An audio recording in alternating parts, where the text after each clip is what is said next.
dance na mimi. Strani za kizingiti, si lazima nitingi. Utani kwa mabibi na kuidha ya simpings. Tumishi lingi rinidingli ya ringi. Sidubis na nyinyi nimezoea free things. Sherehe kila tarehe manu sinanga penki. Tina kumekuet sio dikite ni fest. Tulimpaka cheri kudikite ni siega. Yo, promised and delivered. Sexy nigga come to dance, sezi kata. Stoke cheza sifu mchezaji wa kulipwa. Neje kiuno chako weni mwepesi. Anakutetesi kulafia sezi kata. Wendo irori wendi ogata.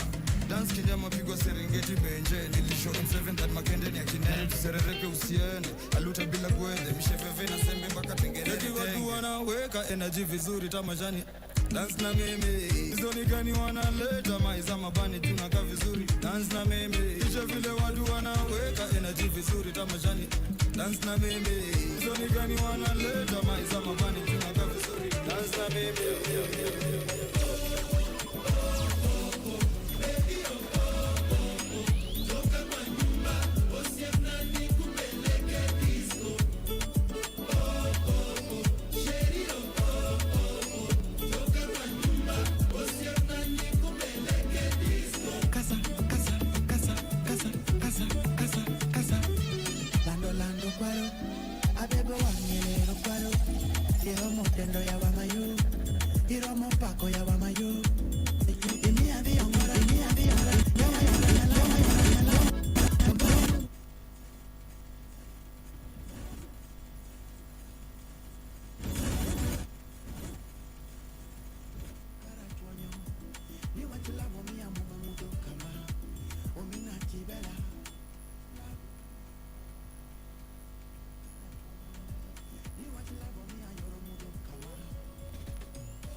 Ndani ya kodong usikute vitu bila kondom kuna champagne for the pain top player best in the game kelube dance ongeza mavitu na makudade hakuna masanse kuna masensi kukatana na kukata maji ukialika kwa wanati lazima makonking kong developing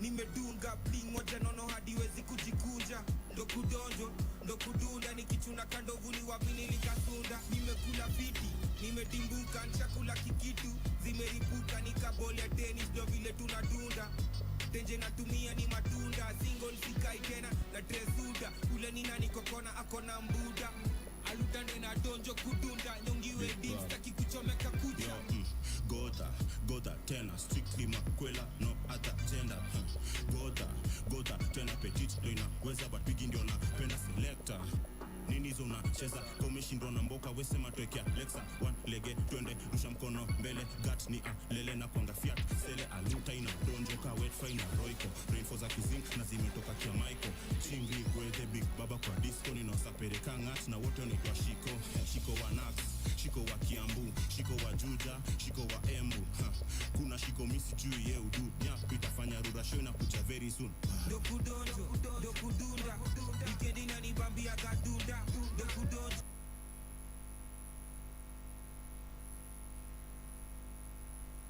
Here's how developers at Perplexity and like 10 times fast. Your prompt curve over times typing detail.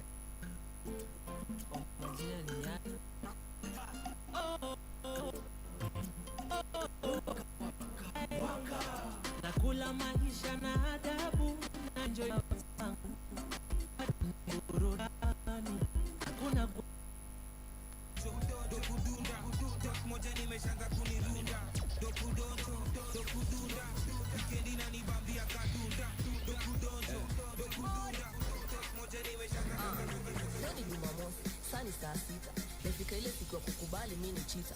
Meamkia supu na kindukulu na shuku mausiki kama kawa ni mafomu zitajipa sema wapi kuna shika kasavera ama kuipa neza piga zangu timba ndo nisule shida nikifika saki mtu anambia nitembe jaba niko na ubad na ugeto bado inanitatiza neza sema zimpa kazi leo nipati sija kuja kamkoba kaupiga ti nandi take it participate kami bado si participate shots 1 2 neza penda kujimarinate sabigal na tigal pana kujivalidate super pana choma bet we uko sawa maintain hivyo we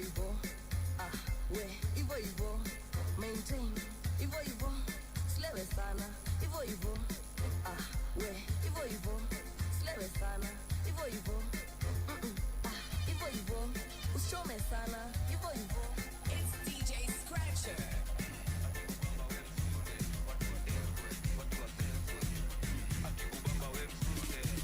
Romeo na Juliet, Barcelona day. Pia mina die love like this. Ni Romeo na Juliet, Barcelona day. Pia mina die love like this. DJ Scratcher. Akikubamba we mkunde, watu watekwe. Akikubamba we mkunde. Romeo na Juliet, Barcelona day. Pia mina die love like this. Ni Romeo na Juliet, Barcelona day. Pia mina die love like this. Na die love like this. Na die love like this. Pia mina die love like this. Na die love like this. Na die love like this. Is there? And if you hear this and then go on bend your back, go on bend your knees, baby, shake it to the max. DJ, please turn up the bass to the max. Please just rewind, let me shake it to the max. Shake it to the max. Shake it to the max.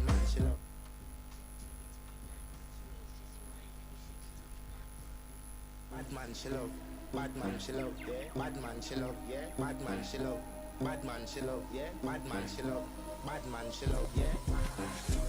Your pussy fat inna your shot. Oh, you dealing with the boss? Make you come first, coulda never take a last. Yeah. Like a ball, pump up the pussy fast. Skin out the pussy for me fuck it. Y'all you make it cocky brad. Original girl, some of them are the knockoff. And if you hear this and then go on bend your back, go on bend your knees, baby, shake it to the max. The DJ, please turn up the bass to the max. Please just rewind, let me shake it to the max. Shake it to the max. Shake it to the max. Shake it to the max. Please just rewind, let me shake it to the max. Caribbean girl, me know for tick, me know for top. Yeah, man, I watch my body like say them, I watch a match. Yeah, anything him say them, girl, I do it like it's tax. I make my own money like the girls in movie trap. Classy, real bad girl, me get nasty. I do whatever I want, just become a bossy. Yes, I'm the one in charge. Never get my booms and him still falling in love. Yes, I know anybody can touch this. Baby, I am not a hoe. Rice and peas, body hotter than the Lord. I feel big at taste anyway, you see my pass. And if you hear this and then go on bend your back, go on. DJ, please turn up the bass to the max. Please just rewind, let me shake it to the max. Shake it to the max. Shake it to the max. Shake it to the max. Please just rewind, let me shake it to the max. Don't have to fear, number one in command. I came just to kill me, ain't too militant. They won't figure it, but I don't need a man. So they love how me whine, and me true religion. You dealing with the body, of course. Or you dealing with the boss. If we break up, yeah, you know that it's a loss. Upgraded every two that I ever tossed. Said he want me back, he can't touch this. Baby, I already leveled up. You looking for love, and I'm looking for your love. Baby, you can handle all this sauce. And if you hear this and then go on bend your back, go on bend your knees, baby, shake it to the max. The DJ, please turn up the bass to the max. Please just rewind, let me shake it to the max. Shake it to the max. Hiya!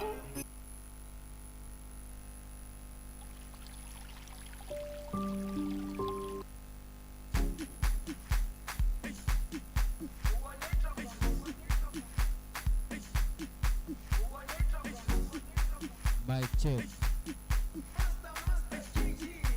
Gani hiyo? Jerusalema Amos. ikayala Wanataka mtu anaweza dance. ilondoloze Wanataka hii style. Hiyo ngoma. Style ni gani? Zungangishilana Jerusalema ikayala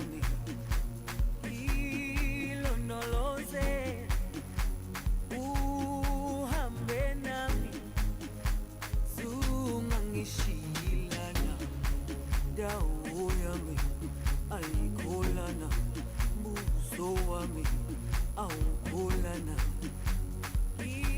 ilondoloze zuhambe nami dawo yami ayikolana buso wami awukolana 1 ilondoloze2 mic check. 1 2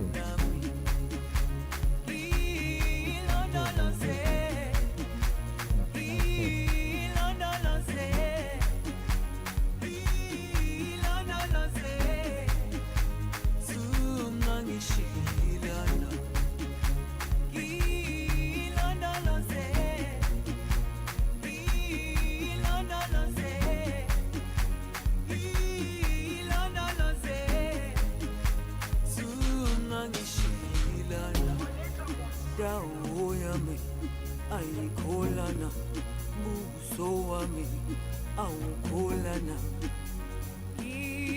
ilondoloze zuhambe nami dawo yami ayikolana buso wami awukolana ilondoloze zuhambe nami.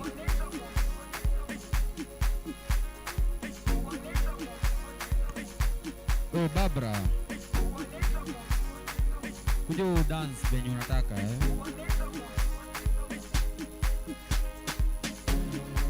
Jerusalema ikayalami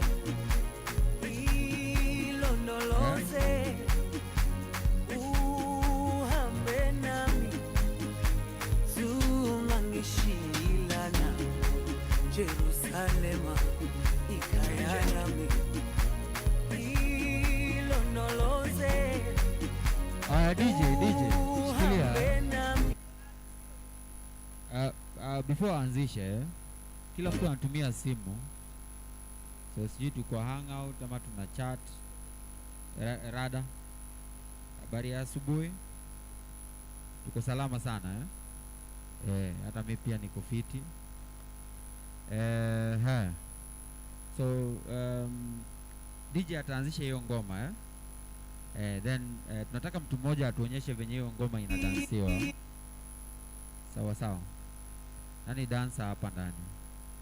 Kuna wale nyua dance tu function ikiisha tukishamaliza Hangout wanarukaruka hapa sana. Sasa zile tunataka wa dance waangalie venye ule aniangalia nikaa sawa. Na tusaidia ku dance na itabidi usonge karibu usikae kule nyuma sana songea karibu.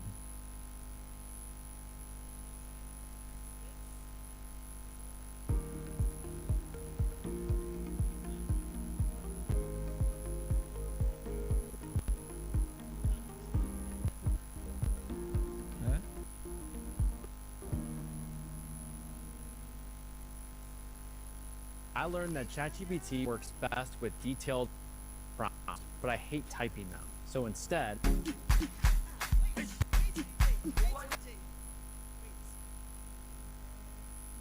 Yes.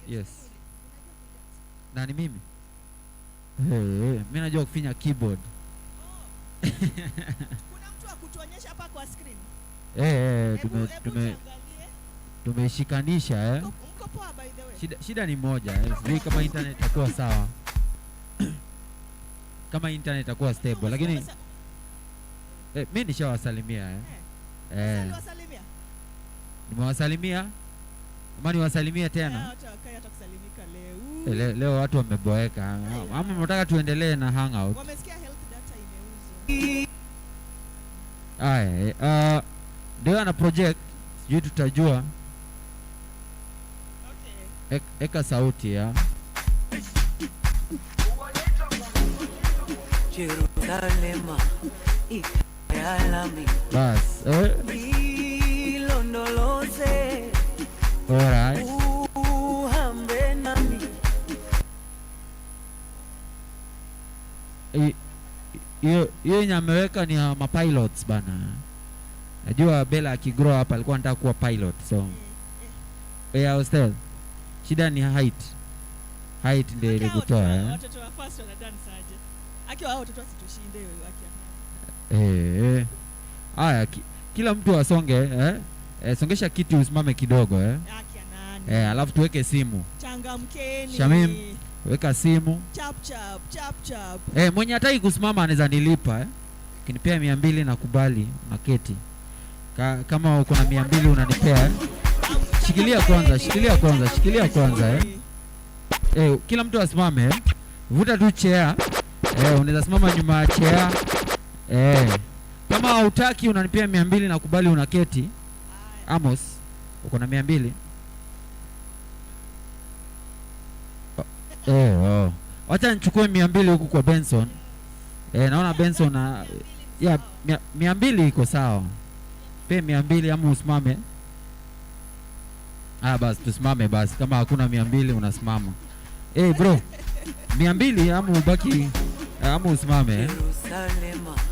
Hapo nyuma. Sawa.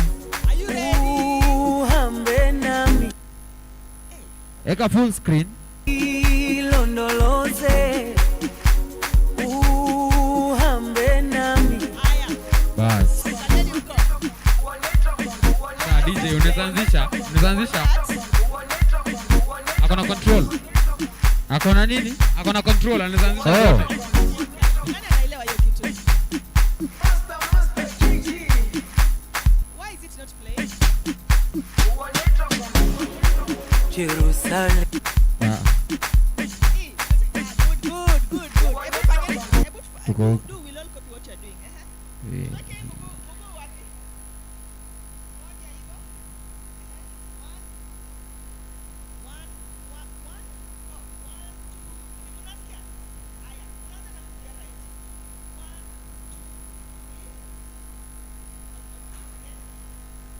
One, two, three.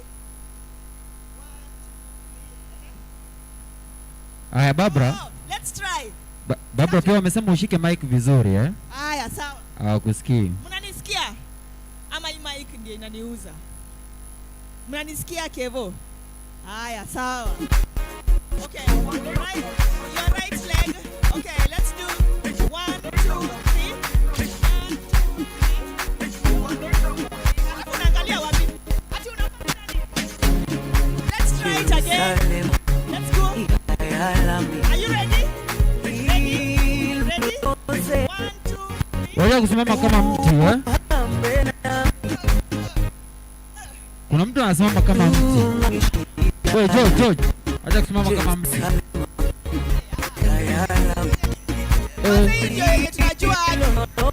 Gani? Hii hapana. Hii si Yerusalemu.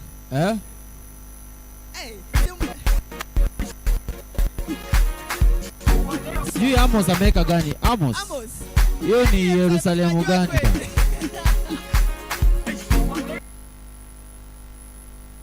Hii microphone inasikika Kevo. Jerusalem kayalami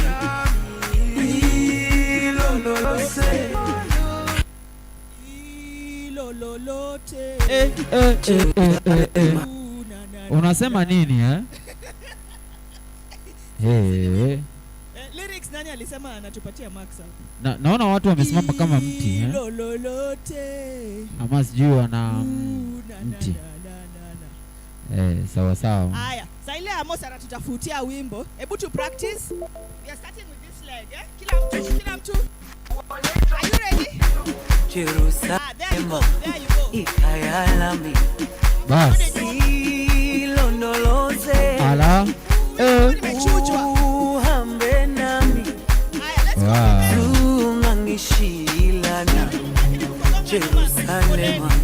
ikayalami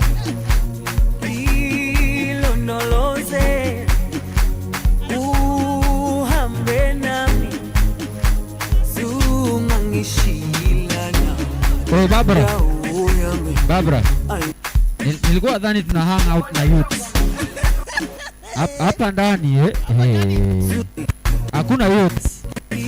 Lakini kuna watu wameweza.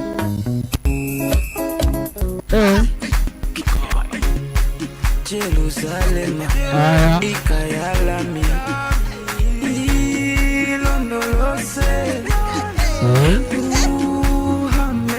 Stop Wanatafuta raisi.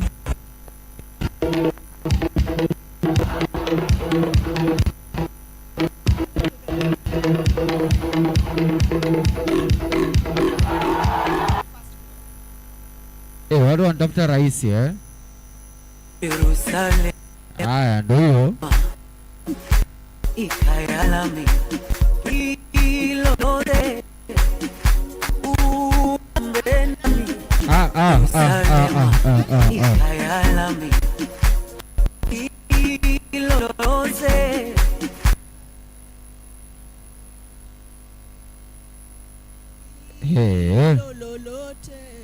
Yaani leo Blessed amekosa kuja tuna hang out na millennials la. Ilikuwa ndani yani Gen Alpha kwisha. Yaani watu wa air hostess wametushinda. Cheki venye watu wamesimama. Najua shida iko wapi ni hizi meza A new day means na venye wengine wanasimama ni kama wanataka kufa already. Only the bold and ambitious.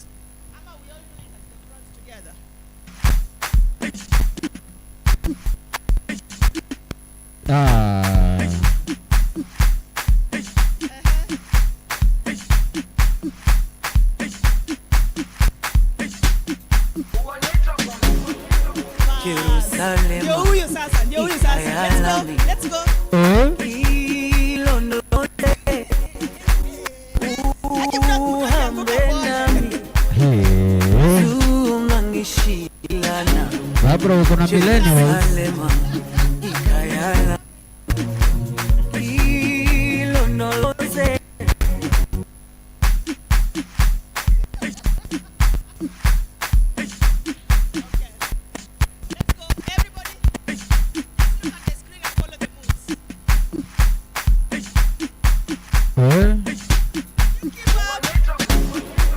Jerusalema Usisimame kama mtu ikayalami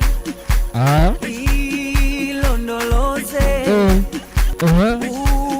uhambe nami zungangishilana Jerusalema ikayalami ilondoloze uhambe nami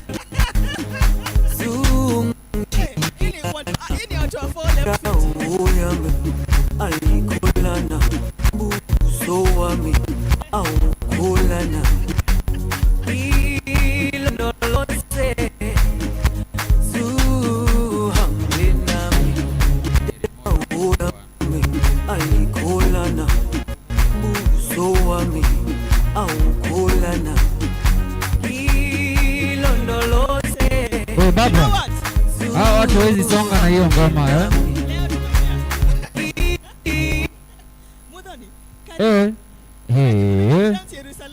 hao watu hawezi songa Karibu. We have Mudhoni in the house today. Simseme sasa shida yenyewe ni nini? Hivyo ndivyo mlisalimia watu wa Red Bull na wajairudi hapa tena. Salimia nini? I think we are going to copy these two, the two of them, whatever they are doing. Huyu ni bingwa, si ndio? Because we are struggling to see. We are struggling to see the other. la.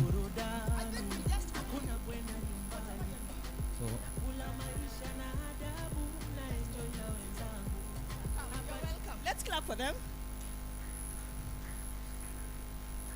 But now I think you need to look at us because we'll be picking from their intelligence, from their brains. Yeah. So you are the intelligence. So just don't copy. You just be original. Aya, turn. So you turn this side and face the people. You are not copying because you know how to dance. Ilondoloze uhambe nami zungangishilana Jerusalema. All right. Go your left. Aha. Hey. Uhambe nami. Najua kuna mwenye anataka kusonga lakini mguu imekataa. Shamim. Aha. Wow. Sawa almost. DJ pull up tena Aha. Msimu umeona? Nani mwingine anataka kujoin hapa mbele ule mwenye anataka kujoin. Nataka kudominate Wendy. Wendy. Hakuna wrong or right moves. DJ tuko kwa Jerusalem. Leo ni kama wameamua ni Jerusalema Bas, nani mwingine anataka kujoin? Sawa. Eden, haujui kudance. Aya, DJ. Finya play. Sawa. Pull up. Anzisha kabisa Sawa. Aya.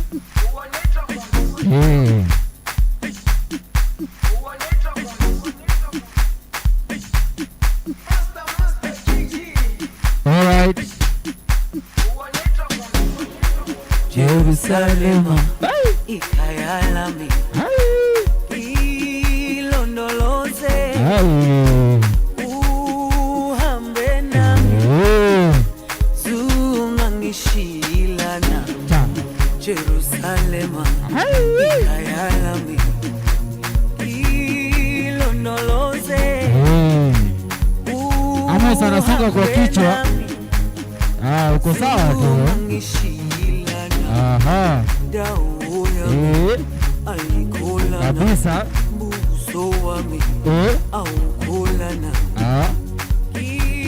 Ilondoloze zuhambe nami dawo yami. Alright. Kabisa. DJ, tuweke ngoma ingine. Ilondoloze. DJ tuweke ngoma ingine. Kami bado si participate shots 1 2 unaweza penda kujimarinate sabigal na tigal pana kujivalidate super pana choma bet wewe uko sawa maintain hivyo maintain hivyo slewe sana hivyo hivyo slewe sana hivyo usichome sana hivyo usonge sana yo position yondo tempo yondo sawa. DJ hivyo DJ anataka iani, anataka tamu nasikia anataka kudance tamu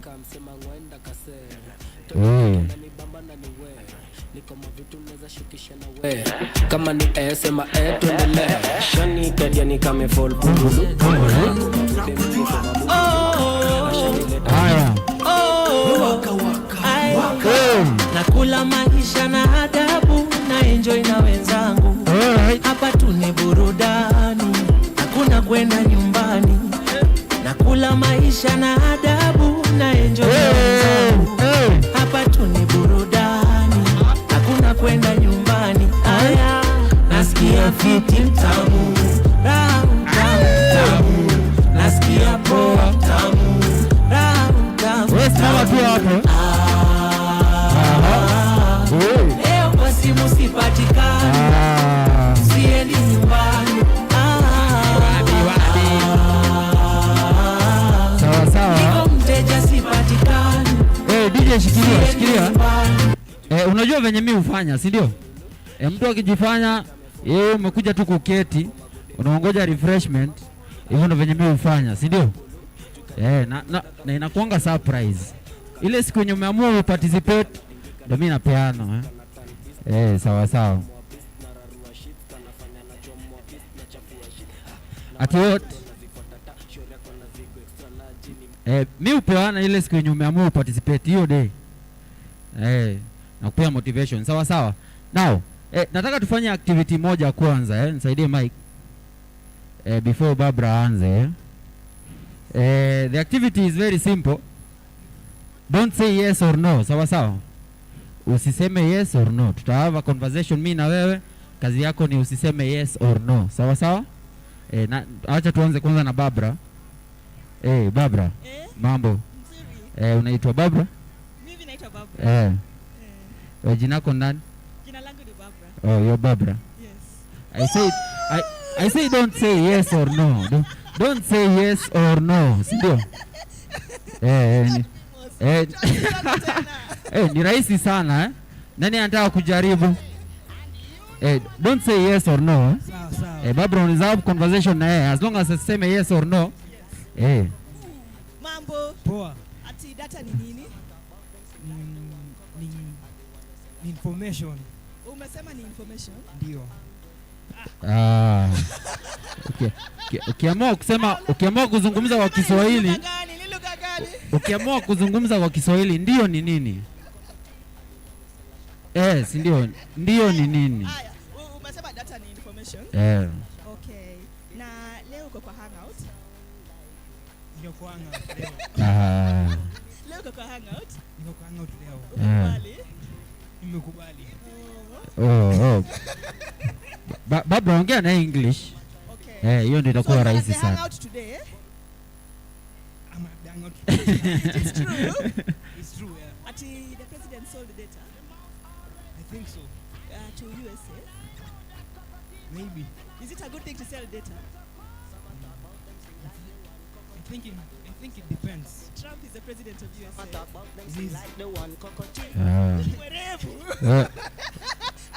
I'm passing it over to you. Pitisha Mike. Don't say yes or no. Tunaongea English, si ndio? Good morning. What's your name? My name is Shamim. Oh, you don't know your name? Shamim. Oh, your name is Shamim. Yes. Ni rahisi sana. Kuna tukiongea Kizungu, nani mwingine anataka kujaribu? Which dancer? Who? Amos wants to try. Nani anataka kuuliza Bella? Remember, it's just a conversation, mnaongea tu. Unamuuliza maswali 2-3. Afai kusema yes or no, hiyo peke yake. Okay, hello. Hello. What's your name? My name is Bella. Do you love dancing? I guess I do. Don't say yes. I didn't say yes. Yes, I do. I guess. You've said I guess. I guess I do. Oh, ushaanza kuwa nini? What other hobbies do you like? Cooking. Do you love cooking? Party, yeah. Are you participating in some entertainments? Like sleeping. Maybe. Sleeping is entertainment. Sleeping is entertainment to some people. Yes or no?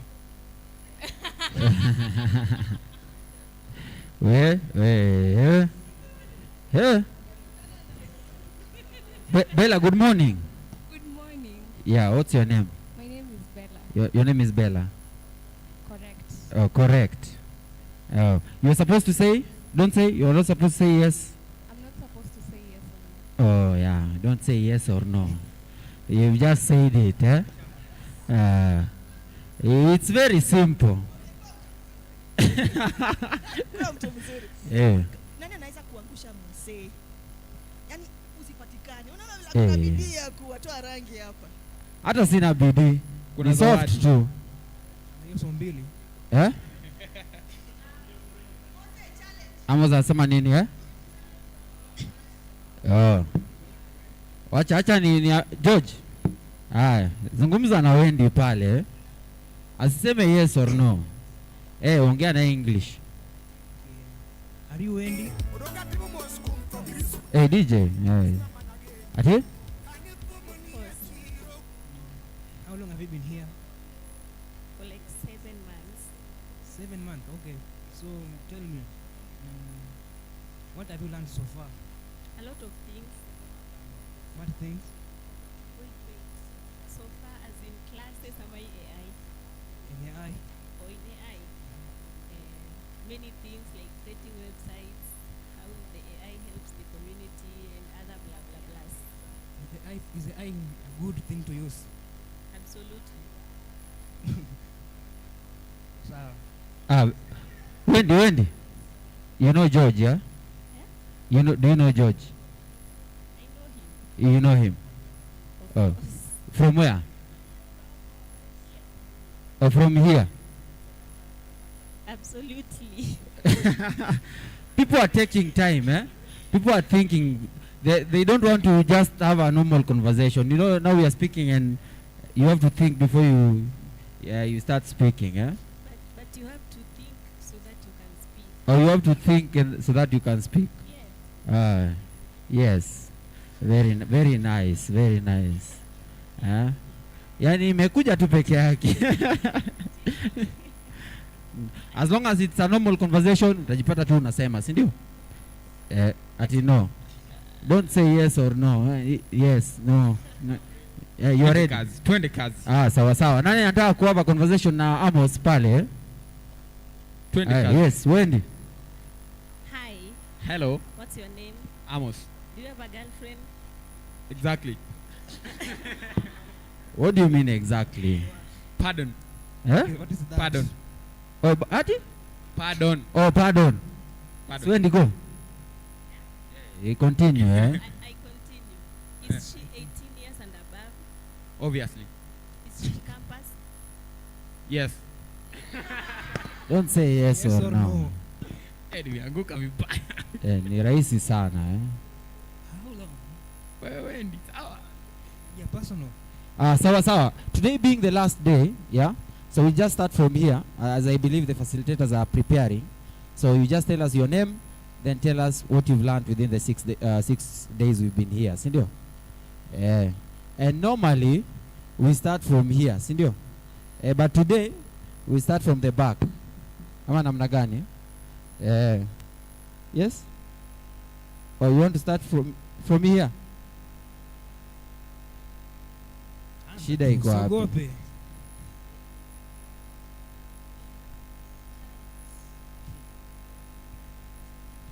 Usiogope. Tulia. So mnataka kuvote. Ni watu 3 against 1. Tuko. Hapana. Nilikuwa nataka kuanzia ile side, nataka kuanzia hapo. Watuambie jina ni nani? What have you learned within the 6 days we've been here, si ndio? Yes, DJ punguza volume, eh? Yes. Hi guys. Hi. I'm Peter. I've learned many things. I didn't know the meaning of AI. Now I know it. Then how to create different things in AI like logos and whatever. Okay. Pitisha mic, eh?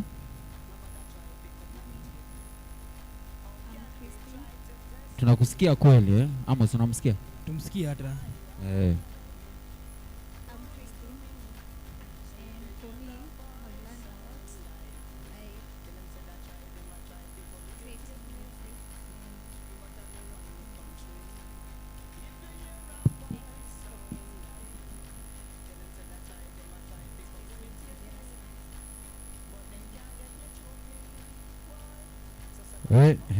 Watu wasikiki, eh? Chukua mic. Hiyo mic haina sauti. Ni hiyo mic haina? Anaongeanga namjua. Hebu njaribu kwanza. Ako njaa. 1 2. Basi yako njaa. Yes. Jina nani? Na umelani nini within the 6 weeks? Jina ni Powell. Oh, Powell, yeah. Kitu nimejifunza ni ukitumia AI haichukui time mingi. Ile time nilikuwa nafanya poster, tukaeka slides, ilikuwa inachukua maybe seconds or maybe minute kulingana na net yako. Lakini sasa ukifanya wewe mwenyewe itachukua time mingi. Sawa sawa. Good morning.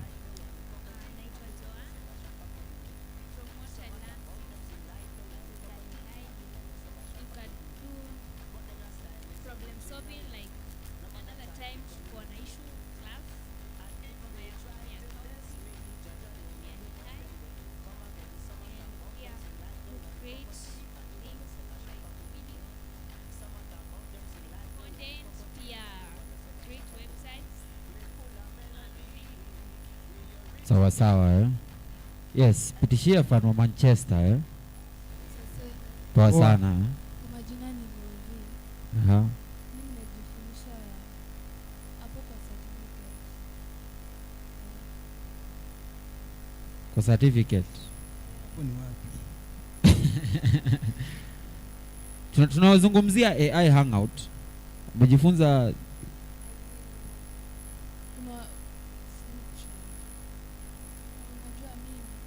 mimi eh. kwa certificate siko mature sana. Si unajua ukinini hapo kwa AI unaweza kuifanya ikue better at least. So more of designing. Okay. Sawa sawa Niaje?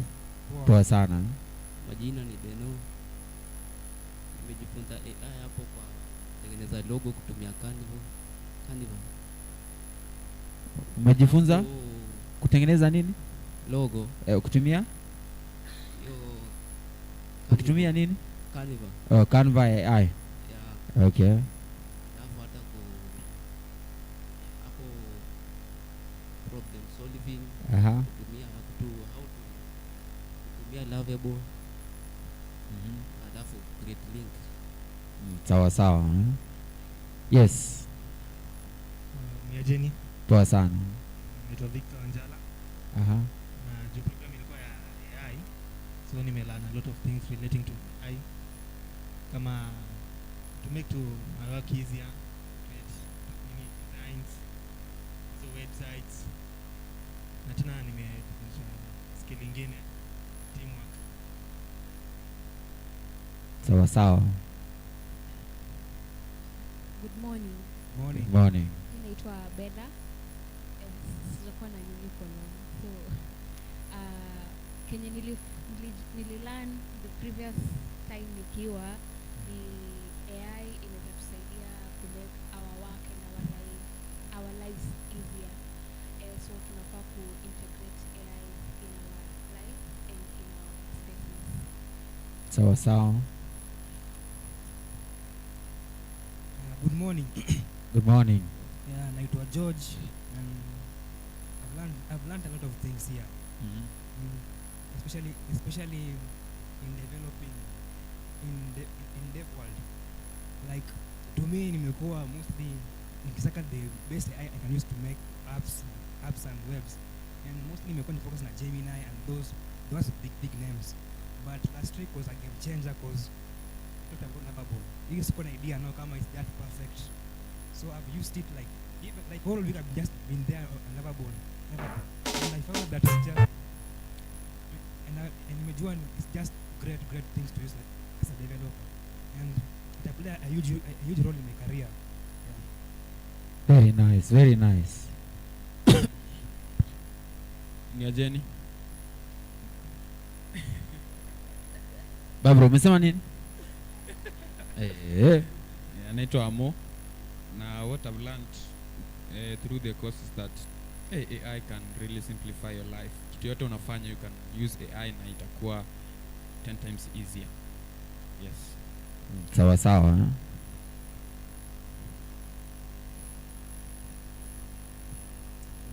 Morning. Good morning. Okay, mimi huku nimesoma vitu mingi kuhusu AI and the thing nilisoma nikaniingia sana ni about the Lovable AI. Mwenye sikuwa najua more about it.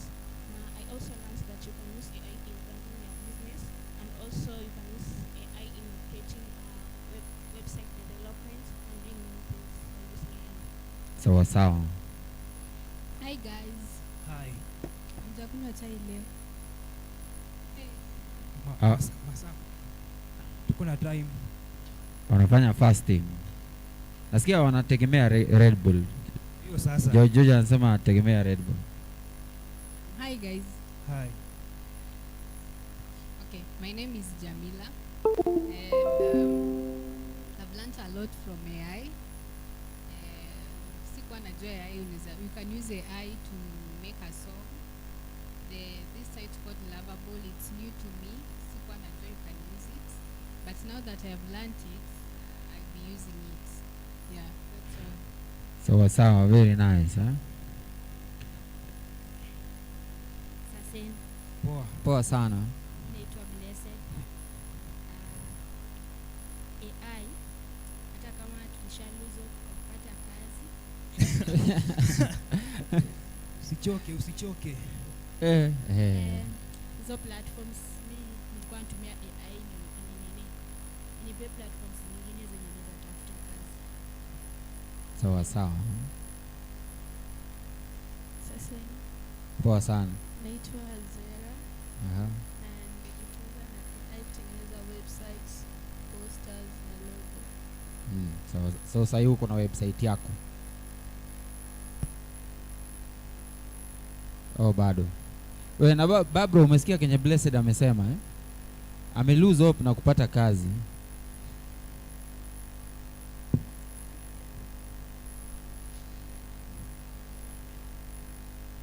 Hey. Yes. Poa sana. Oh, hi. Mimi AI imenisaidia create logos, kutengeneza hizi social media posters. Pia imenisaidia kutengeneza like storybooks. Pia na vitu mingi tu. So umeunda storybooks ngapi? Moja so far. Oh, moja. The title The title of your storybook? it's about me. Oh, it's about you. Yes. Okay. Good morning. Good morning. My name is Wendy. AI nimesoma vitu mingi kama basics, stuffs na problem solving, critical thinking, alafu pia different types za AI tools na vile zi perform kazi. Sawa.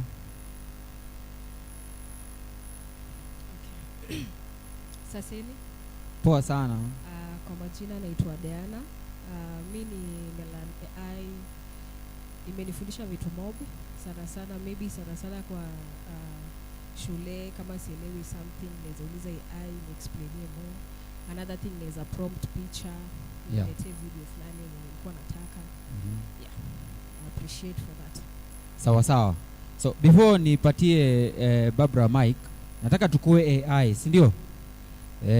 Tunataka ku create a story. Kila mtu anatupea tu one word, si ndio? Si unajua venye AI huwa inafanya kazi? Si ina generate one word, alafu inaangalia gani inaingiliana na nyingine, alafu inaunganisha hivyo ikisonga. So we want to create a story. You simply give us one. Do you want to generate one word or one statement? One word. One sentence. Yeah. Sawa. So one sentence. Tunaanzia hapo. Storyline sisi tutaamua, si ndio? Ikikufikia au useme kenye unataka tunatumia English. Sawa. Aya. Long ago. Long ago, yes. There was these people that we don't know their names. There was these people that we don't know their names, iko on sawa. The people are living in a humble background. They were living in a humble background.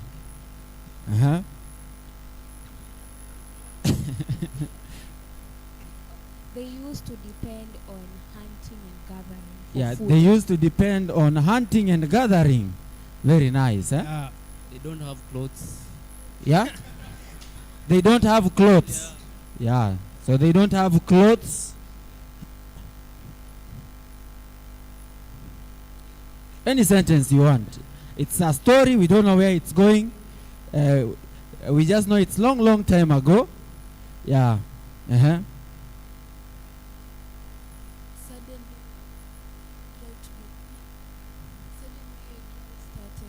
Suddenly drought started. Okay. 5 people died. 5 people died. 5 people died. Okay.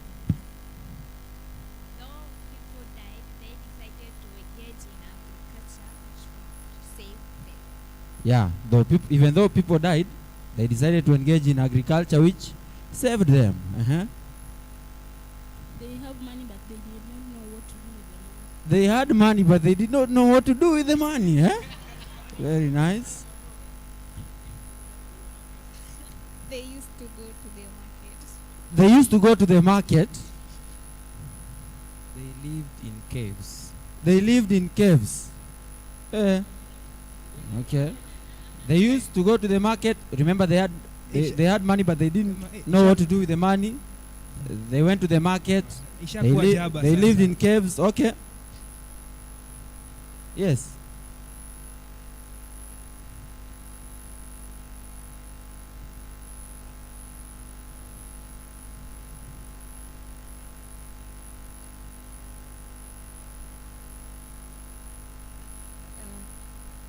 Later on, they were colonized with the British. Later on, they were colonized by the British. Uh-huh. Then they were colonized by... They were colonized again. By Nigerians. Okay. By Kenya. Oh, then they were colonized by Kenya. Okay.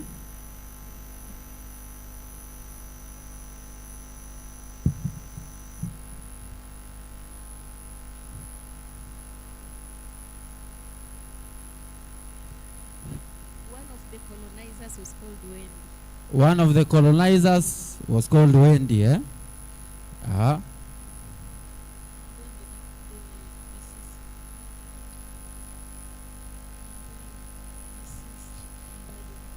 And then? What? Or a disease. Did what? Divided them. Or invaded them. Oh. And then they died again. And then they died again. Eh. Okay.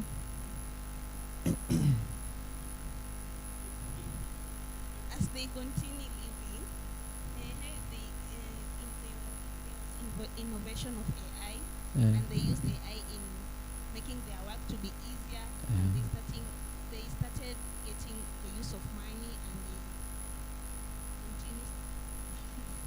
continued. Okay. And the story ended there. Oh, and the story ended there. Very nice. Now, Barbara, you want to add your prompt or your statement, okay? Only dead people. The story ended, but after the story, before the story was published. Before the story was published. Before the story was published, Mm-hmm. then these people became woke, Uh-huh. and they started wondering why the story is full of pain Uh-huh. and a lot of hopelessness, Uh-huh. and they wondered if they were not capable like other human beings in the rest of the world. Mm. And then they decided to change their story. And they decided to change their story. However, So do you want us to change the story? Yeah, so they decided to change the story. We decided to change the story, yes. Turns out the problem was the car. Turns out the problem was the car. I don't know which car, but the problem was the car, okay? but what they didn't know, what they didn't know, Mm. it was not the car. It was them the problem. So what they didn't know, the problem was not the car. It was them. Okay. This is because when they went to school, the engineers were not paying attention in class. Yeah, this is because when they went to school, the engineers were not paying attention in class, okay? Investigating and researching between themselves, they decided to come up with an idea. Investigating. They decided to come up with a what? Idea. An idea, okay? They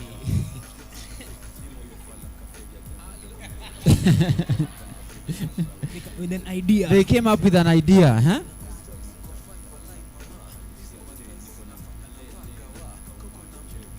Hey, punguza volume kiasi. The idea was not good to solve their problem. The idea was to? Not good to solve their problem. Oh, the idea was not good. To solve their problem. Oh, it was not good enough to solve their problem, okay? They decided to apart so that they can find more idea to solve their problem. They decided to do what? Apart. Oh, so they decided to apart. They decided to, okay. So they divided themselves into groups. Okay, very nice, To come up with a better idea. Okay. In that moment.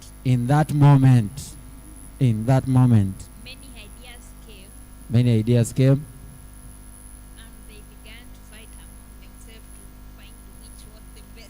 Yeah, so many ideas came. They began to fight amongst themselves because Shamim wanted her idea to be used. Wendy, because she was the colonizer, she also wanted her idea to be used. Yes? Some family started Some family? a business. Oh, some family started a business. Okay?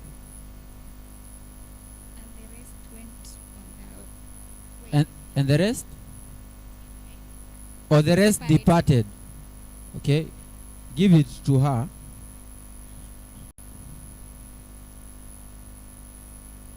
Barbara, when we are done, you give us the title of this story. Listen keenly.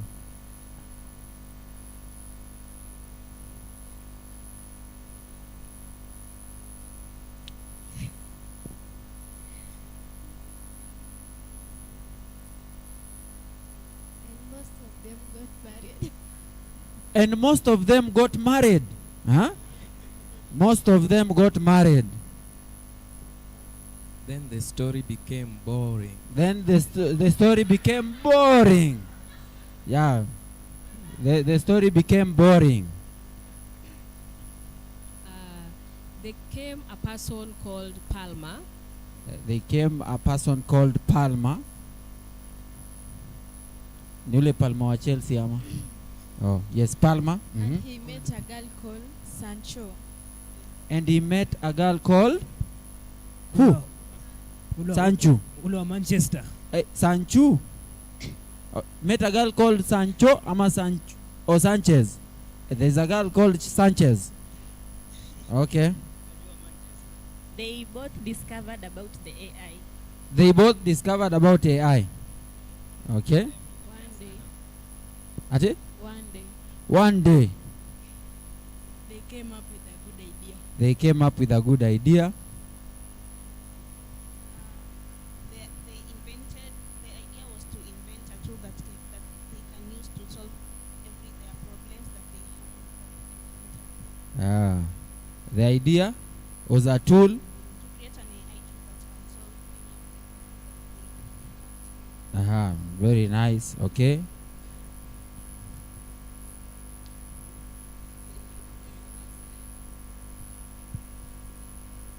Years later.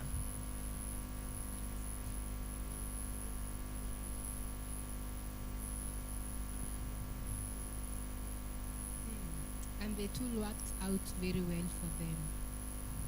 And the tool worked out for them very well. Huh? Very nice. Now, Barbara, what is the name of this story? From consumers to creators. From consumers to creators. Sindio? Yeah. From consumers to creators. Sawa sawa. Tumekuwa tukilana about AI, sindio? Mbona watu wanatumia simu tukiwa? Achilia simu kidogo. Najua hata mwenye kuna comp usiguze comp. Sawa sawa. Tumekuwa tukitumia AI Na of course in the last session tulizungumzia ChatGPT, we also used Lovable among other things, ndio? So what is GPT in full? Tulia, si ati juu uko na mic unaongea tu. Relax. What is GPT in full? Mtu ameshashika simu, si unashika simu kwa nini? What is GPT in full?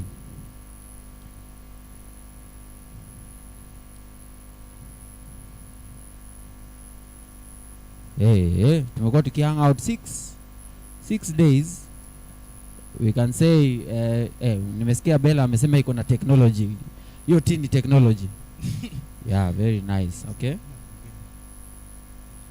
What is GPT in full? Jamila. GPT in full? Okay. Bella. GPT in full?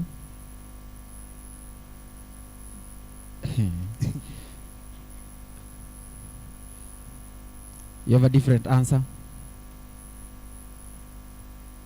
Oh, unafikiria. Sawa. So make sure ukitoka leo unajua GPT in full, si ndio? So nitapatia Barbara Mike aendelee. Karibu sana. Thanks, Mose. Let's give a clap to Mose. Hey, Mike, is it my friend or can you hear me? Is it loud? I think there's one mic that is working better than. It's not the mic. It's the voice. See, can you hear me? 1, 2. Is there any difference? Is there any Mic difference? check. Okay. Great. Yeah. So, last time we were speaking a bit about data. We didn't have a lot of time to discuss many things. We ran out of time. But we touched a little bit on data being the basic of AI and the opportunities we have as with our rich culture to be able to harness that data and to be able to solve problems. So just so that we live when we are all at the same point and we are all at the same level, is there somebody who can just highlight for us the different kinds of data in our everyday life and the different formats? It's very important. Different kinds of data, just a highlight.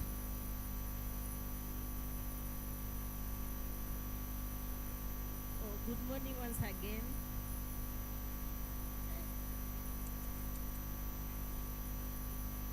Niwe vieni sasa. Okay, different types of data in our daily lives.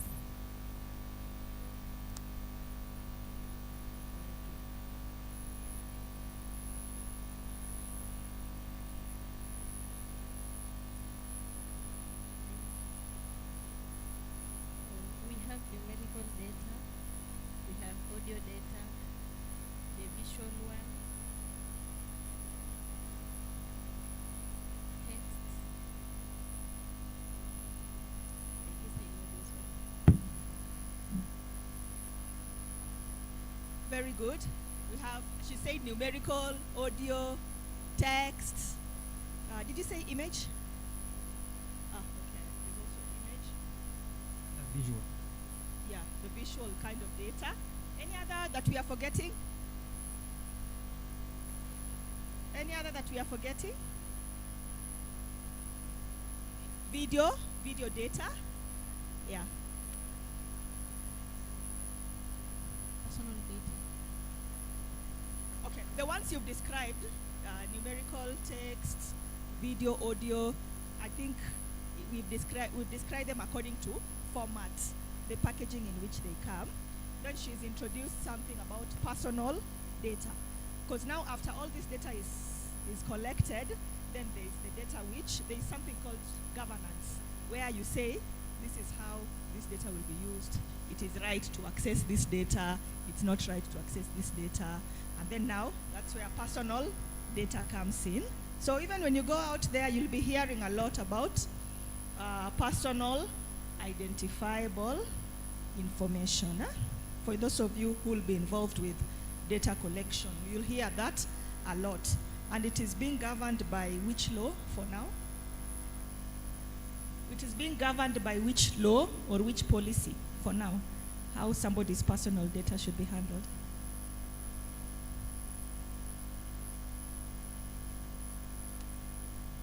Any attempt? In the country, have you heard of any law? Even today in the morning, I was looking at my phone and I saw somebody has gone to court and said, I don't know who said bad things about me. And just like that, they have earned 250,000. I'm not telling you that now you start suing people, obvio. But which law do you think was applied? I think the Data Protection Act. Huyu jamaa hajalala kwa class. Just clap for George. Yeah. We have data protection, but the issue with data is a sticky affair. It is a very sticky affair because if you're going to create, see, you need data. And then now there is this law which is good. It's protecting people. It is saying don't ask people too much. Ask them only data that you're going to use. Tell them what the purpose is. If you need data that maybe only applies to their livelihoods, don't ask them about other issues, how many children they have, what they ate yesterday. Keep it minimal. And then if you are handling that data, you must ensure it is in a safe place. It is not accessible by anyone. Anybody who can access that machine can access the data. So it's supposed to protect you, but at the same time, people need to create. Once the data has been collected, where do you think it is kept? Assuming you collected it using your machines.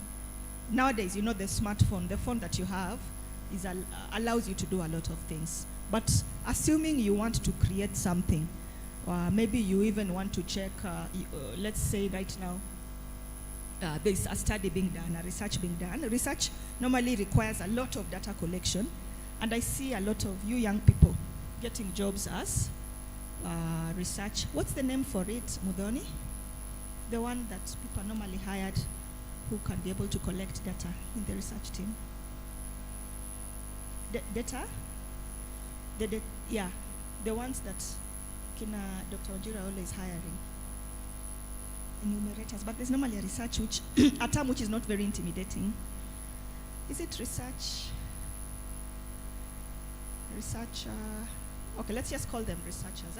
People, because normally also for you to collect data, you need to explain to somebody what the question you're asking is in a language that they understand.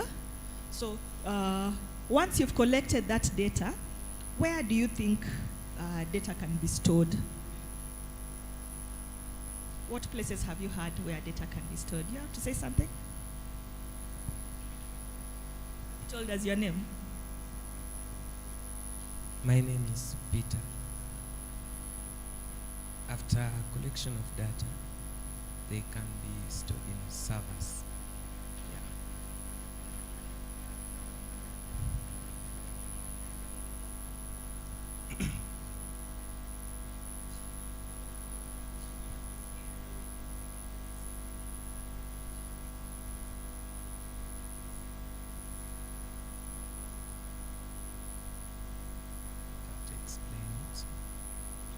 What I know is that there are physical servers and virtual servers. Okay. Very good, very good. Pigeni Peter Makofi. Don't be mean with claps. The microphone. Yes. So I was to explain the server. Server is like a huge computer that connects a client, and it's like a link that let's say when you are browsing, let's say you are downloading something like for a website or an app. So a service there, like it's like it allows you to take those things from another computer to another computer. Without it nothing can function in tech world. Okay, very good. I think you've heard even during election. The last election was was 2022, and I think you heard a lot about the term server being used. You remember? You remember? Yeah, it was hotly contested, and that is it simply means the place that has where the data is. And then these days, when he says virtual, there is something that has come up where you hear the term cloud, cloud, cloud. Have you heard it being used? Yeah. You've heard it, yeah? Yeah. What do you think the cloud is? Of course, we know the cloud, the one that is up there. What do you think it means, or what kind of cloud providers have you had? Just try. Apple, Cloudflare. Cloudflare, Any other? Amazon? Yeah. AWS. So when you hear those things, it's just spaces where people can be able to store this data, and also they can be able to access other services. Microsoft, si mmesikia? Kuna ingine mtu amesikia ingine yenye anaweza kutuchanua nayo? Yeah. Google Drive. Google is a company on its own, yeah? Yeah, yes. So nowadays, what they're doing, once they've created, they know that our machines can only keep so much data. So they are offering, kitambo when live. You could use, as our times we started with Yahoo Mail. Mnajua Yahoo? So anybody who writes to you with .yahoo, mnajua tu age yake, hata kama hajakuambia. Initially, it was Yahoo that used to be there. And you could get a lot of adverts. They used to write so many things, pushing a lot of adverts, and our mailboxes never used to get full. These days, you people, you are Gmail, yeah? Yeah, kidogo kidogo, I don't know. It fills your box with a lot of adverts, and then kidogo kidogo, you are being prompted to add more storage. The same thing with your phone, yeah? Dear, I don't know who, in a short while, your storage will be needed. So cloud is now being offered, that storage is being offered as a service, as a payable service. And that is how those big companies are making their money. I've been seeing some young people, I just don't have, I don't know, we just don't have somebody here who is in that space. But there are young people like you who are offering those storage services. Yeah, there are people who are doing it right now. They are selling it to companies, and that's how they're making their money. So it's just that we don't have a cloud expert here. Or is there somebody who's in the cloud space, or is interested in cloud? I'll try and look for one of them and just ask them to join the group as a mentor, who are already in that space. So that's how they're money. Okay, fine. Data centers. Have you heard of data centers? What did you hear about it?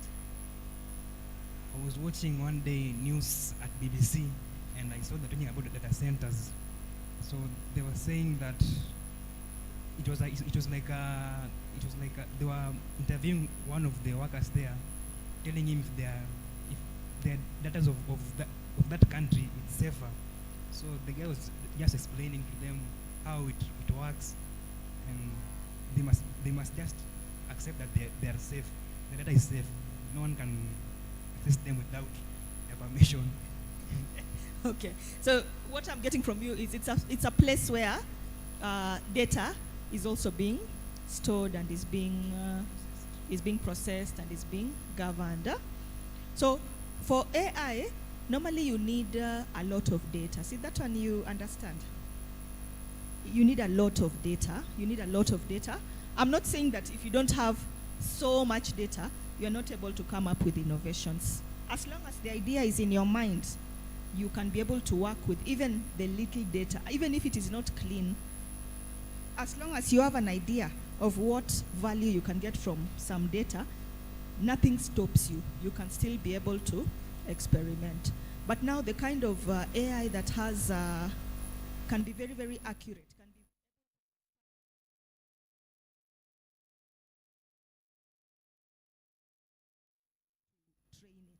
So in Kenya, we don't have a lot of data centers, but we are going there. Of course, what do you think it will take to have a data center running and running well? Do you think it will run on its own? What do you think it will take to run one? What does it take to run our before George answers, I'd like to hear somebody else. Even our own machines here. See, the machines come and then they need to have something powering them, yeah? Yeah. What do you think it will take to run? I'm just looking for 2 answers before we move from that point. Blessed, do you want to try?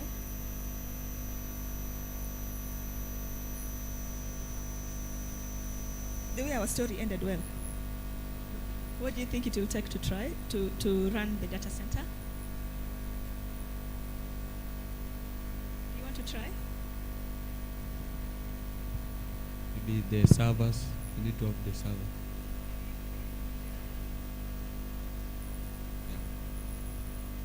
Yes, because the machine need a lot of power. There will be a lot of machines. I don't know if you can Google data center. I think you can see an image. I think electricity and Wi-Fi. Yeah. Electricity, I'm with you on that. Wi-Fi, even me, I'm learning. What powers electricity? I think 100,000 megabytes. 100,000 megabytes that needed to run the data center. You're bringing in the issue of measurement, huh? You're bringing in the issue of measurement. And, okay, what you've described, the kind of measurement you've used is like a size measurement, huh? Megabytes, yeah. So it's a size measurement, which is still okay. But there is energy behind it, yeah? See, even electricity, sometimes when the power goes off, you're told, I don't know which dam,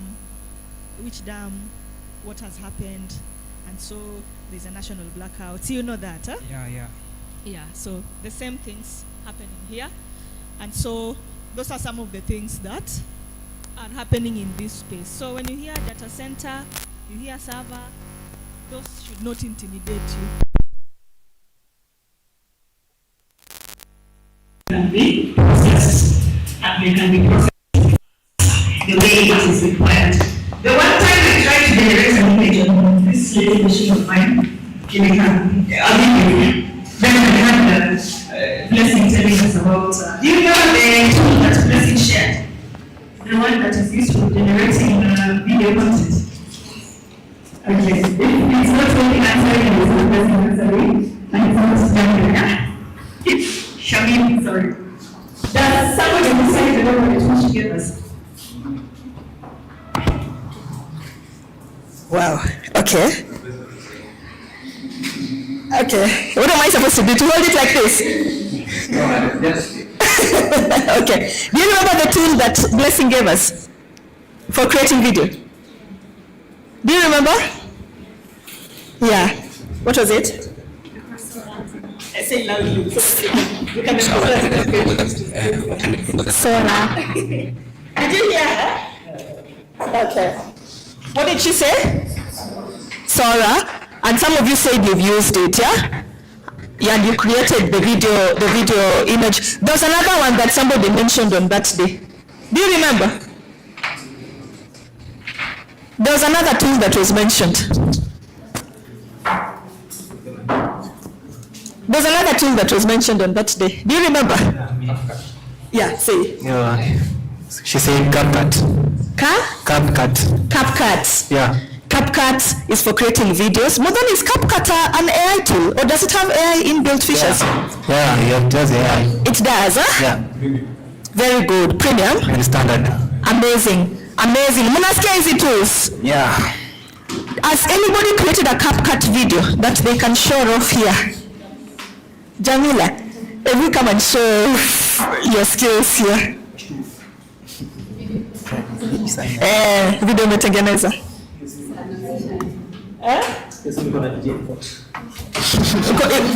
You have it in the, do you have it, you can put it in the WhatsApp group.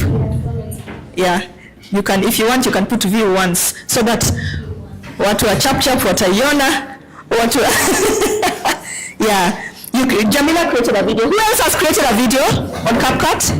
Jamila, when you used CapCut, which AI feature did you use?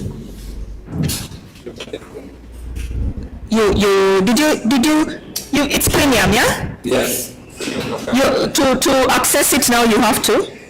What was AI, what value was it going to add?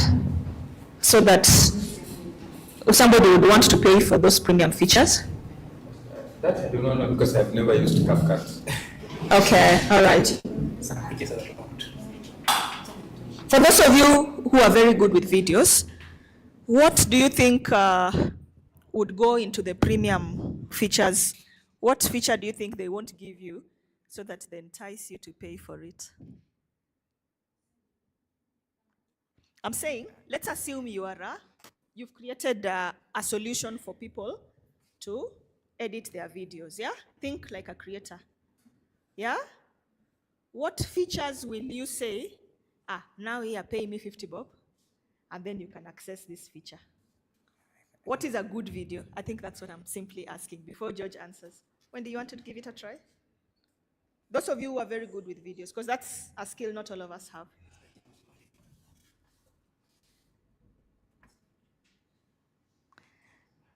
Video, the quality of the mnaitanga nini? Video imepigwa na simu ya iPhone na video imepigwa na simu yangu. Umeituma? See, obviously quality ni tofauti. Mudhoni, I know this is your area of expertise. Huh? What do you think? What features would you reserve and offer as premium features if you created a tool to help video creators? There?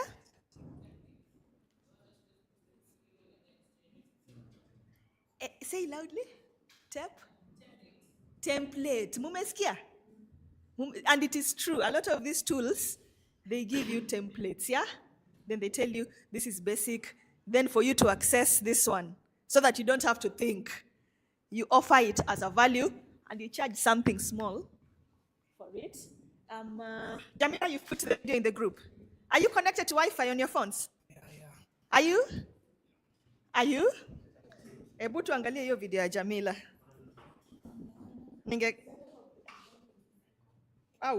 Aki mtu aweke my idea kwa hiyo WhatsApp group. Ebu tuangalie.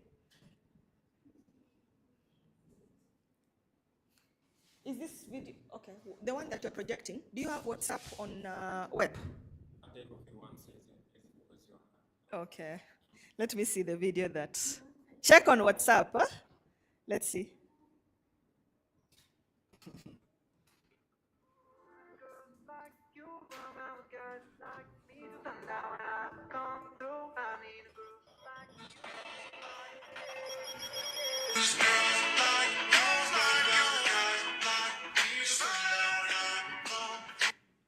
Nice. Like you, guys like me to sundown when I come through. I need a group like you, yeah.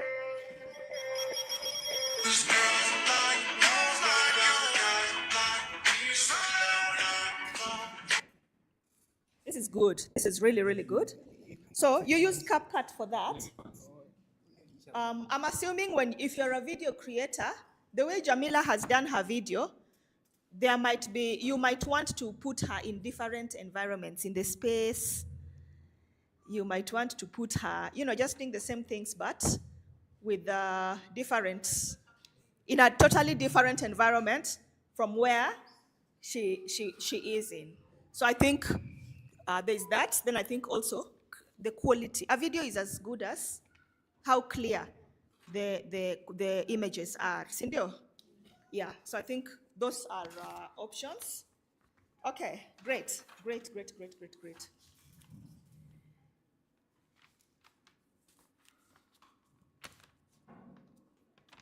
Okay, I know many of you are freelancers here. I'm not going to ask you who is a freelancer and who is not, but some of you have actually earned money from the gigs, freelancing gigs. Yeah. Is anybody willing to share with us what you are being paid for?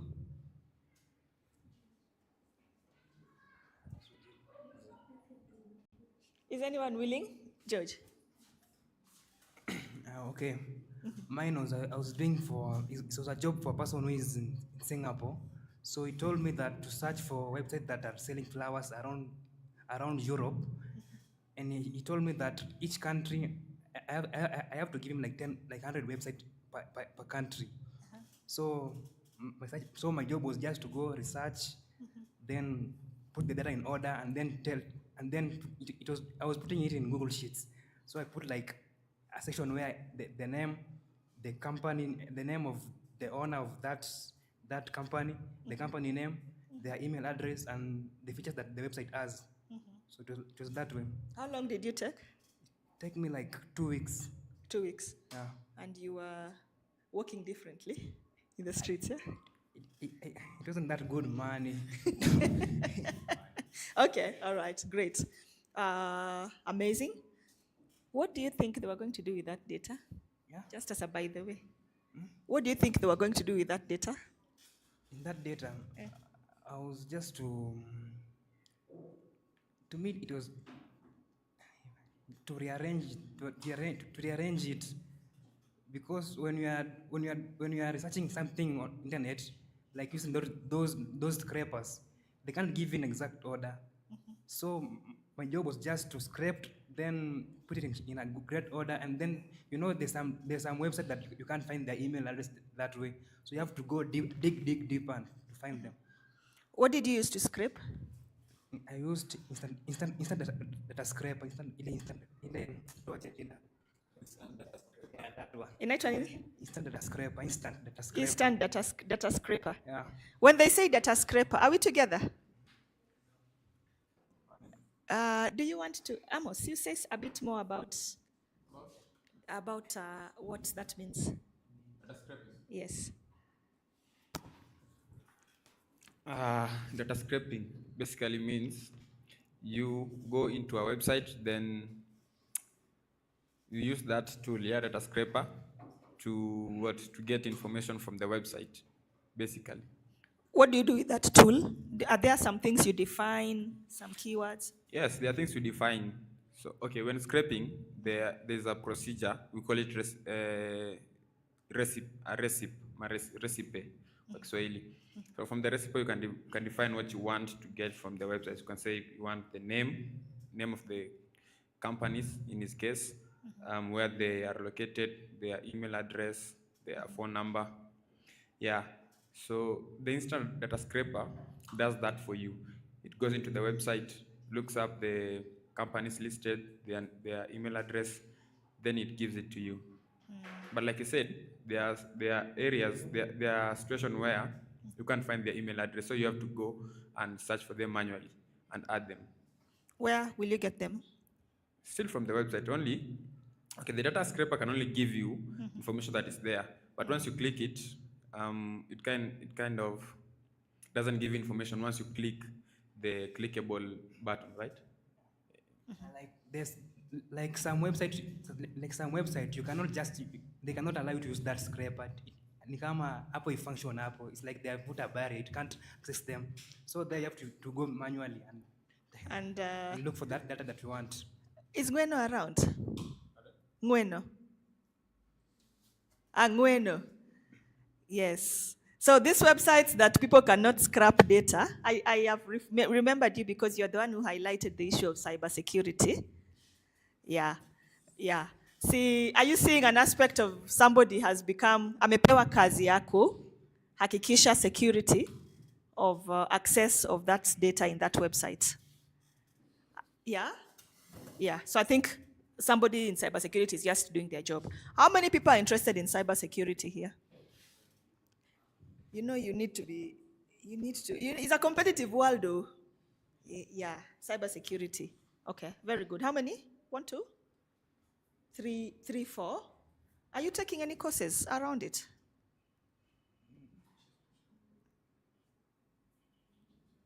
Has any of you taken a course around it? But you're interested, huh? You've not yet started. Okay. Mose, do you train in cybersecurity here at Shofco?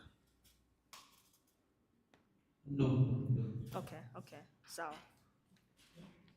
Okay, so yes. So that's the other value that now people are bringing to be able to ensure that organizations are willing to pay to ensure that the data and their information is secure. And that's where some young people are getting their value, just to ensure that, I think right now it is very, very easy, even in your Gmails, to receive an email telling you, I am Moses from Shofco. Na ukiangalia vizuri, ni Moses Shofco, lakini ukiangalia, the Gmail normally comes with an extra, those brackets, then it is somebody totally different and it is a very suspicious email. So even just putting guardrails that can be able to block off those ones or channel them to spam mails, I think that one, and those are some of the things that cybersecurity are adding. Okay, we've got one example of somebody who was able to use to get a data gig online. Has anybody else done or heard about an opportunity that somebody was willing to pay for that pertains to data? Mweno, do you have a microphone? Come. Move closer. Oh, welcome, Robin. Robin is in the house. Anto is in the house. Karibuni sana.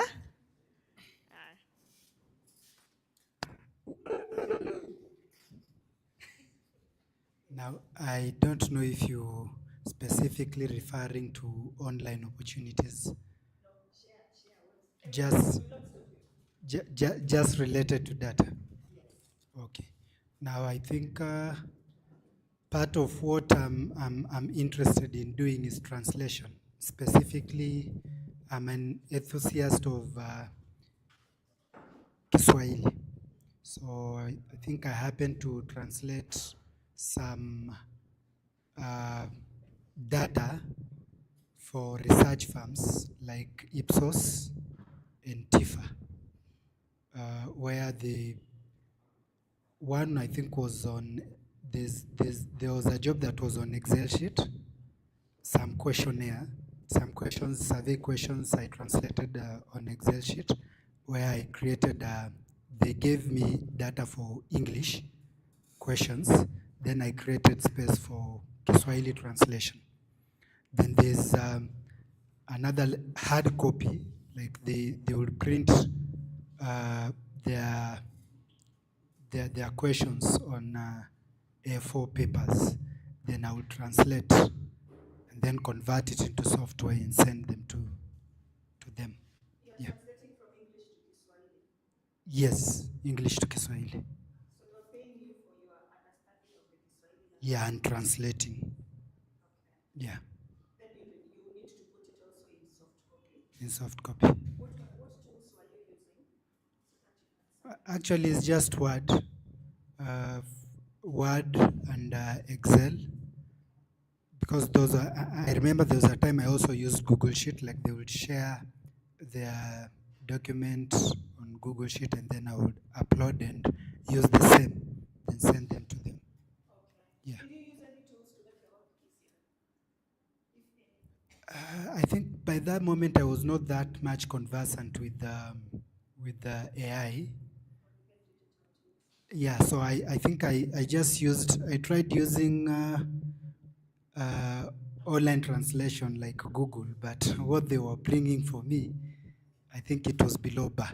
So I just decided to use the Kamusi, the hard print. Yeah, and my knowledge to translate. Yeah. I will say averagely well. Okay. Does somebody have a question before Ngweno sits?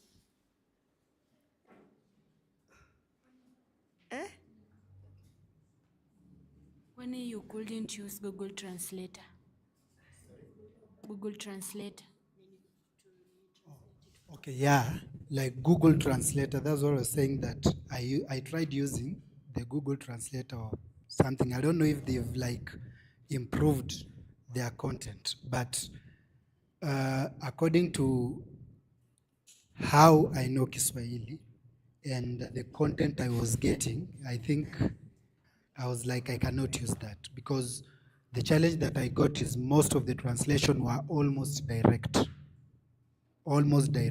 and I wanted the content translation, because we have the contextual meaning and then we have like the word-to-word translation. And the challenge with word-to-word translation, sometimes it loses the meaning of the information. And when you use that, it becomes a challenge to the ones doing the survey, because it can bring a whole lot of unintended meaning, which in a way intoxicates the survey tool. Yeah. What do you think the person who was going to receive the data was going to do with it? Actually, it's for the purpose of survey. So I remember one was about an opinion poll. So basically, one, they were going to use it for commercial purposes, because they would, after like analyzing and writing a report, it was going like to help some candidates. By that time, it was, I think, polls time. We're dealing with by-election, and also there was a coming election. I think it was around 2022. So they wanted to use that to know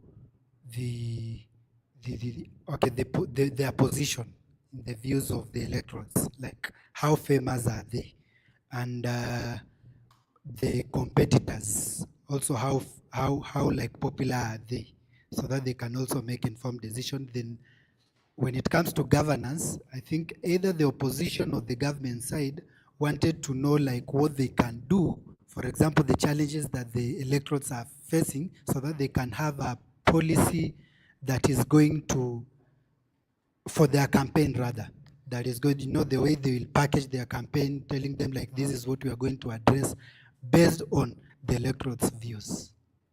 Yeah. From that, did you identify, or did you just think that they can also get the same insights they're looking for in any other places? Yeah, I think. Did you think of any, did you see, when you work with, when you get your hands dirty, then that's where you also uncover opportunities. You think of different ways of doing things towards the same direction. So what did you uncover? Or is there something as another source of value you identified that maybe just didn't have time to track? No, yeah, I think for myself now, interacting with the gig gave me an opportunity to now start thinking of how I can package myself to be more than just maybe a translator. I remember there was a time I envisioned of now also having a farm, a research farm of my own, that will maybe offer the same service like Infotrack, Ipsos, Tifa. Yeah, I remember there was a time here you were talking of research levies that maybe the government can want to get from me, and it being a challenge because the whole survey exercises might be expensive, for example. But it gave me that impetus to like want to know how I can also do some research. And also it gave me a craving for doing analysis and just developing maybe tools for research. That's why I think I was driven to do something with the data analysis and also Python, so that I can know how maybe I can make tools for survey that I can, if I can either sell or use for my own research purposes. Okay. Yeah. So from the time that you did the exercise, and now you have interest in getting into the research space and also contributing in data collection. Yeah. Have you networked with somebody who is already doing it, or have you put yourself in maybe a gathering where, remember what we were playing with Akina George and him? Remind me the name. Victor, where you can, you also need, you remember ecosystem? You're good, but the way we live, you need people. Yeah? Yeah, so you need somebody who can, not everybody, but put yourself out there so that the things you can't learn by yourself or you can't get online, somebody who's walked that path can tell you. Yeah. Have you? Good question. I have, and I think this is one such gathering. Because through interacting with, I don't know if I'll call them my peers, because I know most of them are, if not a bit, way younger than I am. But I think as people are answering questions or rather participating in this forum, I've been able to monitor and see if I have a project, for example, who can I engage so that we can have 1 or 2, 3 things that we can share. I've ever since before this, I think in the same roadmap, I interacted with Shofco, and I happened to interact with instructors like Mose, Shem, Kazungu, and the information they impact on me, I believe it's going to be valuable when it comes to making, for example, the apps, and also other connections now and later on that is going to help me with the information and the skills that are going to give me hands-on practicalities to go about what I envision to do. Okay. Yeah. If you have an AI tool, also prompt to find out who is in that space. Thank you. Who are local. And then nowadays, it's called what? The world is a global village. Yeah, use, even me, I've done it before. Sometimes when you're looking for something, reach out. I've even tried using Facebook Messenger, but now I'm wiser. Facebook is Facebook, and LinkedIn is more, LinkedIn, what is the right word? LinkedIn is more? Professional. Yeah. And have thick skin. Yeah. For every 10 messages you send, maybe 8, you will not get a response. But you need to learn something that those who are doing know. Yeah. How you do that is up to you. Thank you. I think I'll find out more. Thank you so much. Okay. Let's clap for him. Okay. Where were we? We've gone so far with the data. That was a cybersecurity question that has become something else. Okay, all right.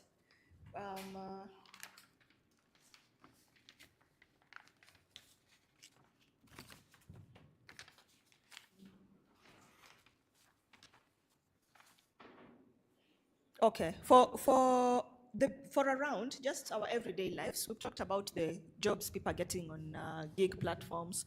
We've talked about the one that he got that was digital.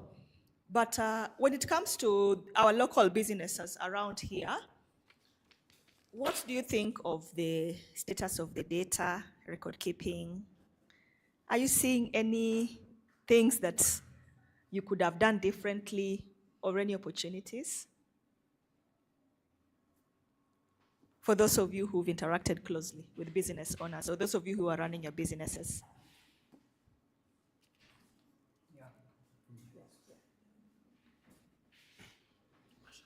you have something to say?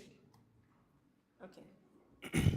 I think around here people are not keeping the data in a correct way. Like I've been seeing some people in my area, business guys, they're selling like burgers, small shop, some of them keeping the data on a book. So when that, let's say for example, when there's a fire outbreak, everything is lost. Now when it's time to start again, now they start from completely zero. They don't know where they were or where they left the last progress. So I think they must improve with something different, something new. Would they readily receive that solution? A different way of, just to add, change also, you don't just come and change what people like pole pole, yeah? Yeah. Do you think they would receive any other way of retaining their data? I think for the younger people, they will accept it and they will embrace it. But for the older people, like our parents, it will take a lot of energy and a lot of time for you to convince them that writing on a book is not more secure than putting it like in an online platform or something. Yeah. Okay. I hear you. So, if you're coming up with any solutions, it has to be targeted. The younger people are more receptive, the younger business owners. Okay. For those of you who are getting paid online, which is the quickest way to get a gig online? Or what has worked for you? Somebody else? How do you let people know I'm here and I'm able to offer you this skill? From everything you've learned, even here with Akina Mose. Mose, do you want to take this question? How does somebody quickly bid for an opportunity online and get? How do you bid for? You see, like, let's say I have skills in data translation, or data labeling, or cybersecurity, or cloud. How can I get an opportunity quickly? Which are the platforms? And what do I need to do? Now, basically, it depends on the kind of job that you want. And Ama niko na software engineering skills. Nimeona hapa, see, who rubbed this blackboard? See, when I came here in the morning, but I saw a lot of database terms here. that was back in George yesterday. Yes, those skills now. So Yeah. I'm saying it depends with what you want to do. Different platforms will offer different jobs. Okay. Like with the training we had, the freelancing training, we were mainly focused on CrowdGen, which was a partner. I would say they had an agreement with the partner that we're working with. Okay. Yeah. So most of the jobs that we will get will come from CrowdGen. So somebody goes to online and registers. Yeah. So All of you, you've attempted to interact with it. Yeah. Yes or no? Yes. Yeah, there are few here who have interacted with it, but there are some who haven't. The only issue I would say with CrowdGen and some challenge that we face is the VPN area. Yeah, so if it detects your network using VPN, it blocks it. Now you don't really get more jobs. Yeah. How did you navigate that? If you use a different network, it's fine. Okay. But if you use some networks that have configuration that would say maybe detects something similar to a VPN, it blocks it. But CrowdGen has jobs. Yeah. CrowdGen So has it's one jobs. of the platforms that we've been using. Uh-huh. Like currently there is, like we have two projects that are currently ongoing in CrowdGen. Okay. So there is one where you collect videos for flying hair. Okay. Yeah. And then, so you have to record and you have to use a very high resolution camera. Then we also have another job, which I think they just added it. And with this, it's for annotation, yeah? And labeling. But it also depends on the account you're using. Okay. Blessed, did you try to go to CrowdGen? What did you do that? Yes? You were suspended. You're a hacker. Can we learn from your mistake? What did you do that? Hacker. So that we are just learning from you. There's no embarrassment to it. Me with my issue, I think it's the VPN because most of us we were suspended, and not only CrowdGen but also other platforms. Haka. Me hiyo ni yangu yani. Most of us, yeah, even her. I would say those of us who did the sign up using a different network, we don't have issues with CrowdGen. So we can get projects. But the ones who created the CrowdGen project account using the network we are in are facing challenges. So I would say that is something we are yet to fix. So come next year, we should have worked on it. Yes. Okay. Thanks for that, Mose. So apart from CrowdGen, are there other platforms that you're aware about? Or let me ask the question differently. Is there somebody who is sitting here and is wondering, what are people talking about? Which platforms are these? And me, I know English. I have a smartphone. What are people talking about? Is there somebody asking? Nobody is here to embarrass anyone. It's just an awareness session. We are all together. We are all together. Say yes so that we move to other things. Yes. So let me leave it like that. Some are not with us. Yes, we are The with body us. language is showing something else. But now, Mose, when people are fighting for, resources are normally scarce, even in the animal kingdom. Yes? Even in the animal kingdom. So, when you have an opportunity to get information or to get a resource, and then what is the right thing to do? You try and get it, yeah? Yes. Yes. It's a competitive world. Yeah. Yeah. Or do you prefer the method where you just keep quiet and hope that you'll see it in a dream? Unakumbuka Nasubo teaching us about kujituma? Nakumbuka?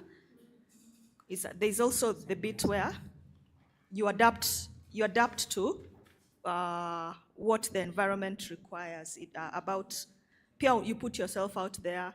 You remember Wayne was here last time and he said, for those of you who are very good and you've written code, you put it on GitHub. Do you remember? Do you remember Wayne? Yeah. Wayne was here last time and he gave you some insights on that. Yeah, so you have to put yourself out there. We've just talked with Mweno.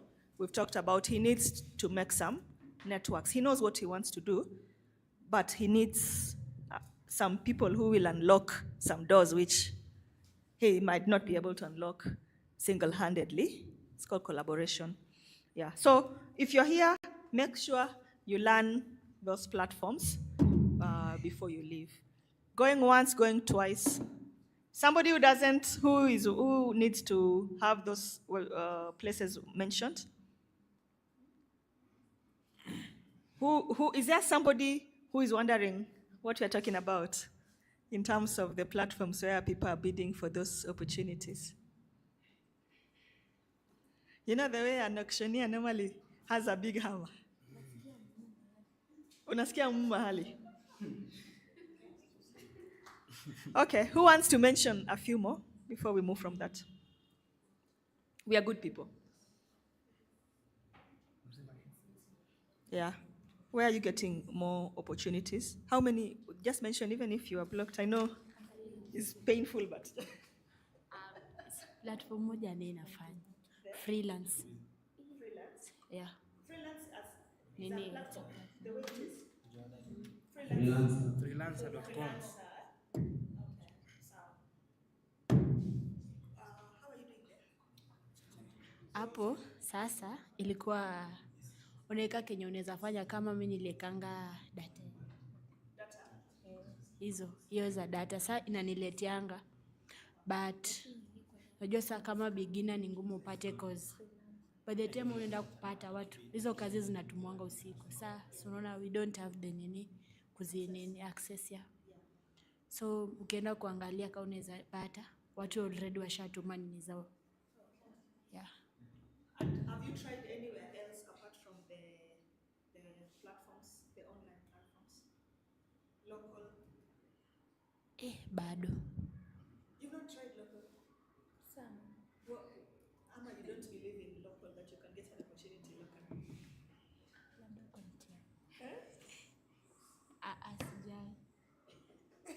Have you tried? No, haven't got even one. Sasa easy. Okay. Do you normally have career fairs? When people are finished? You know what? Career fairs?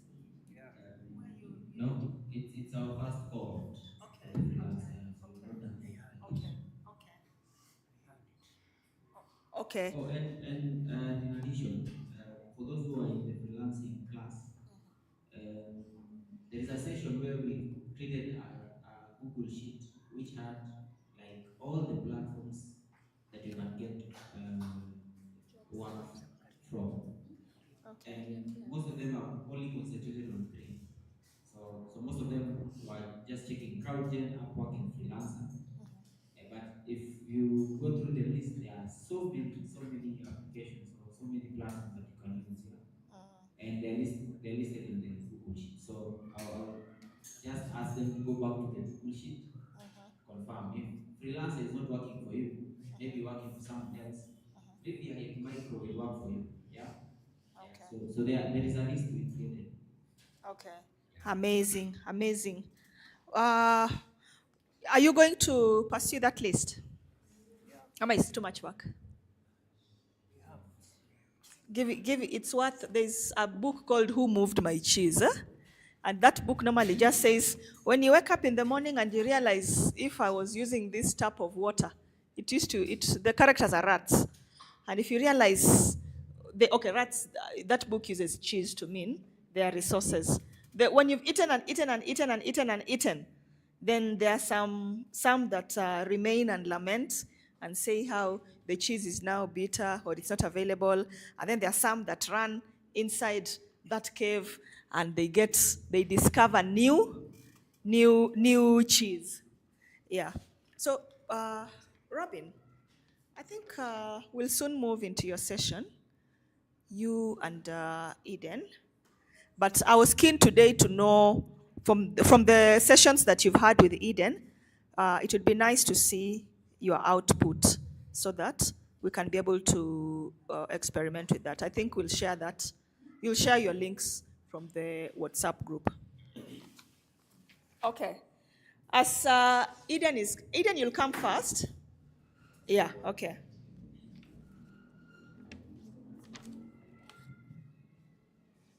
Before Eden comes, does anybody see any opportunity where data can be able to help with agriculture? In the story that we were sharing earlier today, one of the things that somebody said is that when people were suffering, they discovered agriculture. You remember? Do you remember the story we were saying earlier, where we're passing the microphone? Somebody brought a new twist. When things were getting thick, somebody said, and then they realized, I think 5 people had died, and then some discovered agriculture. So in the world today, does anybody see an opportunity where data can be able to improve agriculture or add value in agriculture? Agriculture here is crops and the livestock, the animals. Somebody? Yeah?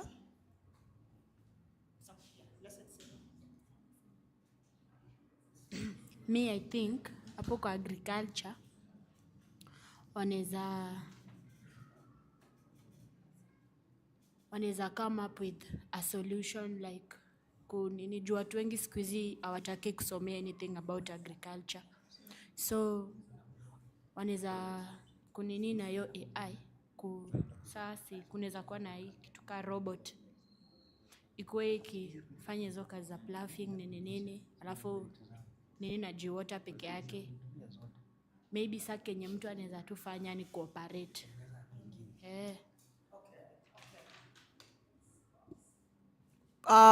Have you heard what Blessing has said? Agriculture has a lot of manual in heavy tasks that require a human being to use up energy. And so she's saying that one there is an opportunity for if a machine can be able to be programmed to be able to help, whether it is, the one I think I've seen is it pesticides? Spraying with pesticides. I think somehow they knew which parts are affected and which ones are not. I'm sure it was informed by data insights. And then I think there's a lot more. Akina Robin ndio wakulima kwa ngambo hii. So I'm sure he will come and tell you more about how that is working for them. That is very good, Blessing. I like that you're thinking like a creator. Mm-hmm. Somebody else, what opportunity do you see with data or these digital technologies to improve agriculture?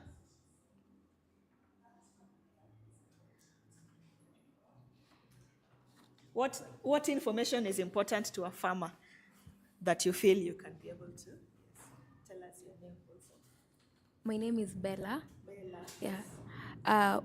With data, like with those information being online, farmers, the farmers that can browse and know how to use smartphone, because not all of them know, they can know like during this time the weather forecast is saying ABCD, so they can know like I've heard there is a way they put manure, like if rain season is approaching, they either dig it inside so that isichome mimea, and if it is like not nearing the rain season, they just put it on top. So with that information, they know how to do whatever they do with the manure. Yeah. They know weather patterns. Yeah, they will know the weather patterns, and also with the weather patterns, they can also know what crop to plant and what not to do during that season. Yeah. Excellent. She's talked about weather patterns and weather data. Utabiri wa hali wa hewa. Where do you think they know? Utabiri ya hali ya anga. I'm sorry. I'm old. You know I'm old. Yes. I think that data, it can, in today's world, it can be able to provide advisory for the farmers. So there's that weather data. What other thing do you think pains farmers a lot and data around it can be useful? Hey, say it loudly. Pests and diseases. Say loudly. Pests and diseases. Pests and diseases is a problem. It is a problem. Farmers are crying. Amos, did you want to add something? No. Yes. Yeah, I think sometimes, you're waiting to vuna, sijui nasikia mahindi, one sack is how much. And then there's, how many of you come from Western Luya land? What do you normally call that thing that attacks the maize? Locusts. Is it locusts? There's another worm, I don't know which one. There was no English name for it. With the Luya names. I can't remember. Mnaijua? Sema chisuri. Ebu, ati? Inaitwa? There is a name for it. It's not a difficult name, but it is a headache for them. And so, I think some of the solutions that people have come up with is able to do early detection. If you can detect early, then you can be able to respond before the damage is so much. But if you can't detect it early, it means it can go away with a big chunk of your harvest. And then I think other solutions that people are coming up with, and they are young people like you and me, is a way of testing the soil. So soil has things like pH, water content, sunlight. You remember these things you used to learn in science? Whether, there's a way a soil sample can also tell you how something is how it is doing. Or if the leaf, a healthy plant, these are the measurements of what the leaf should be.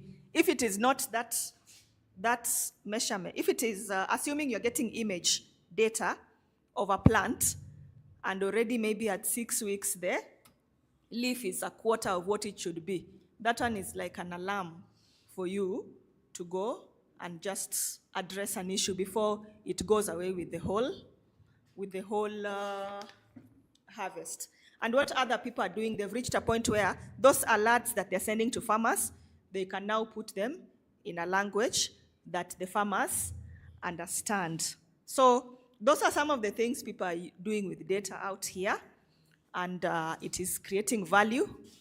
And but those ones are now, you now, we don't want you to just be people who are waiting for jobs. We want you to think like creators as well. So those are some of the problems they are solving. So I don't want to use up all the time. Eden, I think I'll hand over to you, and then you can hand over to Robin.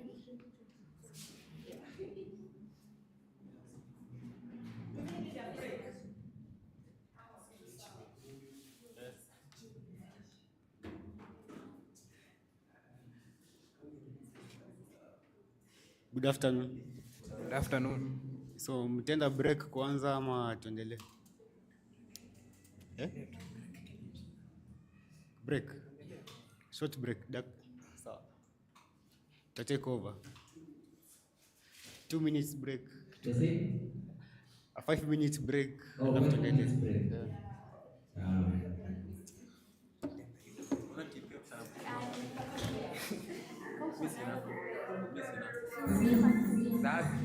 Kasingeongea hivyo ngine nataka kabla nikuwa taka. Sasa niko taka niko taka. Uko nayo?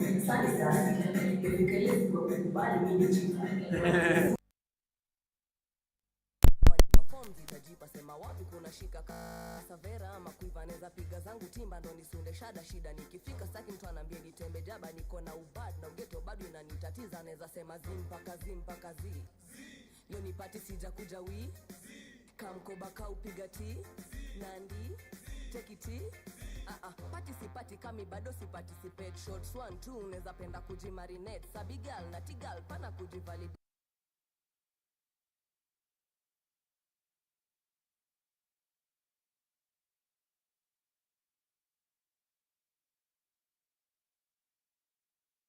We, hivyo, slewe sana, hivyo, hivyo, usichome sana, hivyo. Hivyo, usonge sana, hivyo, your position, yondo tempo, yondo, hivyo, we, usi overdo, maintain, utanivunja mguu, poa ni aggressive, analeta na fujo, unaona imeanza kwa ni vita, vile unaumiza burungu, hebu, moshi mbili ukuwe mpole. Leo tuna stone kama ndamano za comrades. You get it? Kama bado chana nayo. Tuna tax team huku naitwaga za kayo. Maintain, hivyo. We, hivyo. Maintain, hivyo. Slewe sana, hivyo. Maintain, hivyo. We, hivyo. Maintain, hivyo. Usichome sana, hivyo.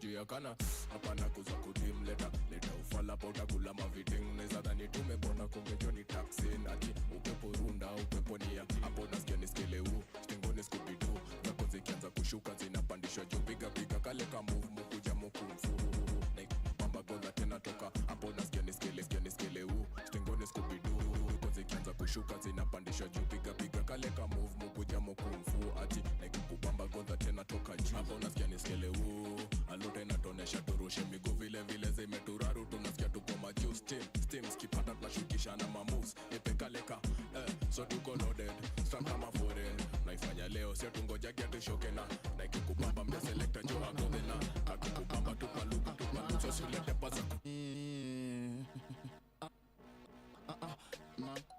Mami nyonya nyonya Can you go show the mother? Ai nyonya bianga kanga banga ai nyonya GT kissing jing big G ai nyonya ai nyonya napenda joma duya na mafliva nyongi mina tasti ya makali na magura za bobo na wachanganya kila mina kashen kidogo shanti bobo shanti mtamu koko chesti kitam kilolo weni pate makene na nikichomo adikonyo na roga nimebonda storytelling Johnny after mistari ndani ya damu dieneni za kimokta ningori na waroga nikidandie chopa manukato timba spoti na wapigia topa cheki naficha ngori daba sunda kwa kucha na kapeleka mdogo na kajaba aluze Can you go show the mother? Ai nyonya bianga kanga banga ai nyonya GT kissing jing big G ai nyonya ai nyonya Ting I'm a beast missing ding CC watch us in horror Ting swinging ECC nakula maisha na adabu na enjoy na wenzangu hapa tu ni burudani hakuna kwenda nyumbani nakula maisha na adabu na enjoy na wenzangu hapa tu ni burudani hakuna kwenda nyumbani aya nasikia fiti tamu rahu tamu nasikia poa tamu rahu tamu leo kwa simu sipatikani siendi nyumbani niko mteja sipatikani siendi nyumbani nasikia fiti tamu rahu tamu nasikia poa tamu rahu tamu I don't want no stress just happiness enjoy life to the fullest with no regrets I don't want no stress just happiness enjoy life to the fullest with no regrets forever young I wanna be forever young nile maisha ya ujana na mbogi yangu tukipatana aya nasikia fiti rahu tamu nasikia poa rahu tamu leo kwa simu sipatikani siendi nyumbani niko mteja sipatikani siendi nyumbani nasikia fiti tamu rahu tamu nasikia poa tamu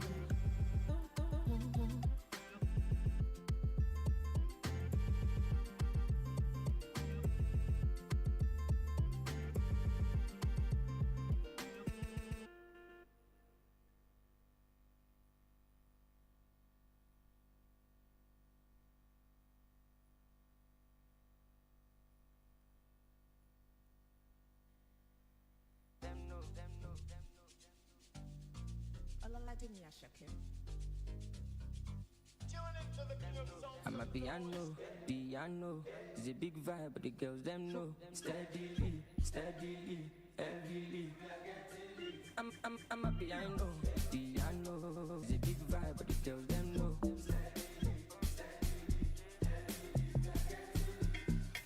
They see me coming, them they shout hallelujah. Every day it be like a new year. Overseas they want chop me like suya.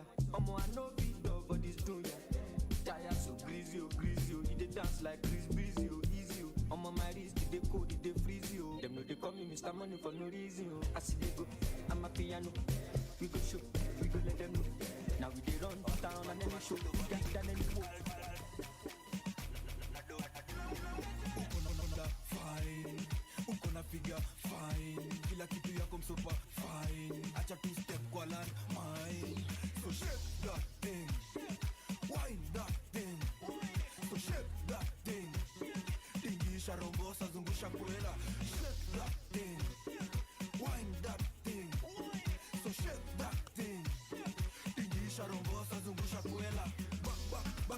napenda vile una clap it up ni kama round of applause na umedunga blouse msanii ana browse unachanganyisha bro kitingisha zinatingika walai we ni pro umebeba kuliko mungito ya pro mina let you go wewe sikuachi mina let you go wewe ni adinai so shake that thing wind that thing so shake that thing.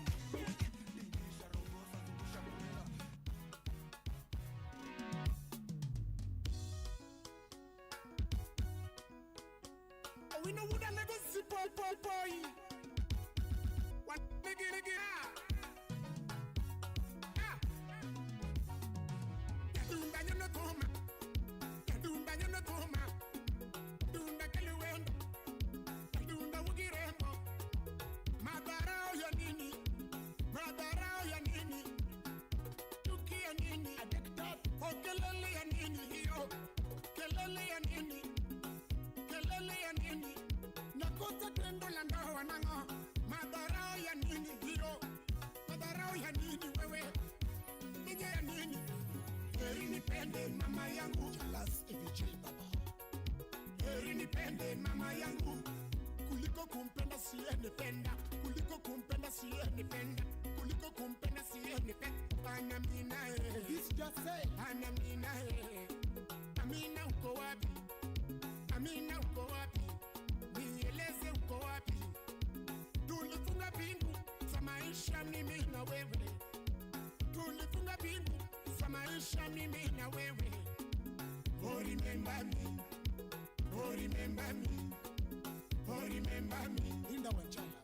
Toto mamana. Ninapenda digidigi. Toto mamana. Ninapenda digidigi. Kuja tucheze digidigi. Subina. Nikupeleke Dubai. Anyongo. Tucheze digidigi. Nikupeleke Dubai. Tena tucheze digidigi. Walmadala. Nikupeleke Mombasani. Amina mama. Mina mami. Ana mina sanda. Mina sanda. Ana mina unge. Mina mama wada.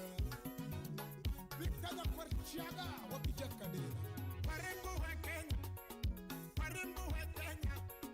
Warembo ni wengi. Warembo ni wengi. Wakuolewa ni wachache. Kuolewa ni wachache mno. Madharau ya nini wewe? Madharau ya nini?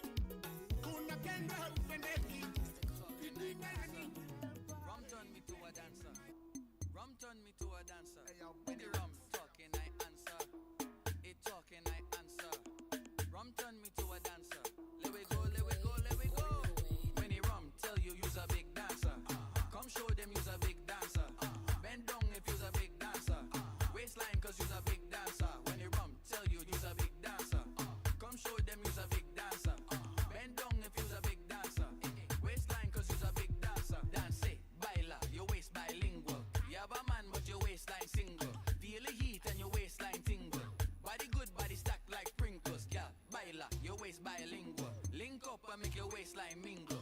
Make you shake like shingles. Your skin clean, you not have no wrinkles. When the rum tell you you's a big dancer, come show them you's a big dancer. Bend down if you's a big dancer. Waistline cause you's a big dancer. When the rum tell you you's a big dancer, but them you're a big dancer. Bend down if you's a big dancer.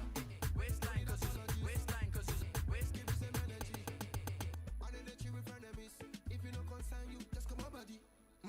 You know say me I no get you show. If you get money better me show. This cannot get this scatter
Maputela.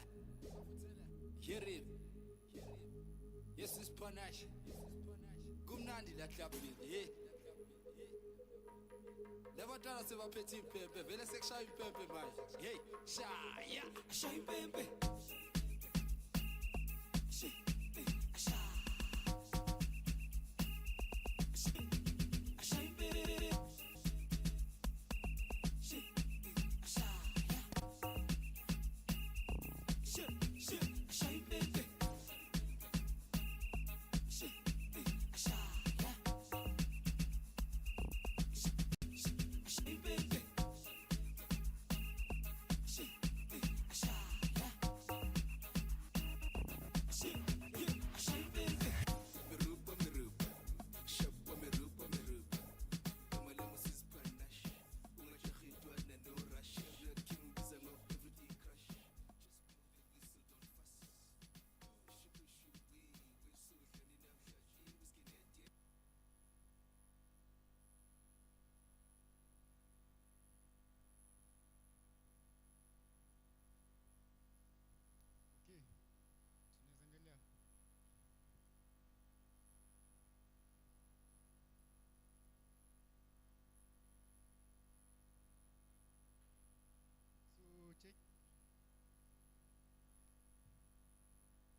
So today we are going to talk about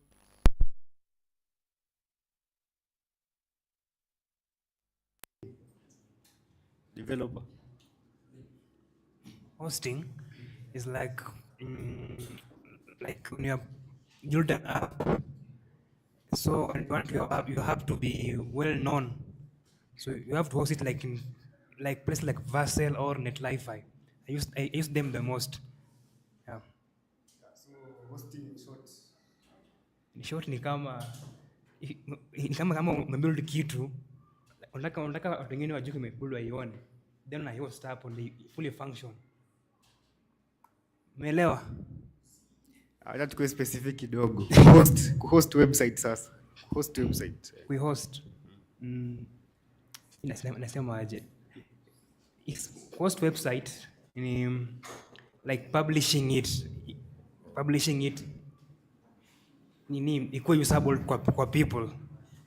Exactly. Umeisema vizuri. So hosting a website is actually putting it out so that watu wengine waweze kuiona. Sawa? Mnakumbuka websites zenye tulitengeneza last week?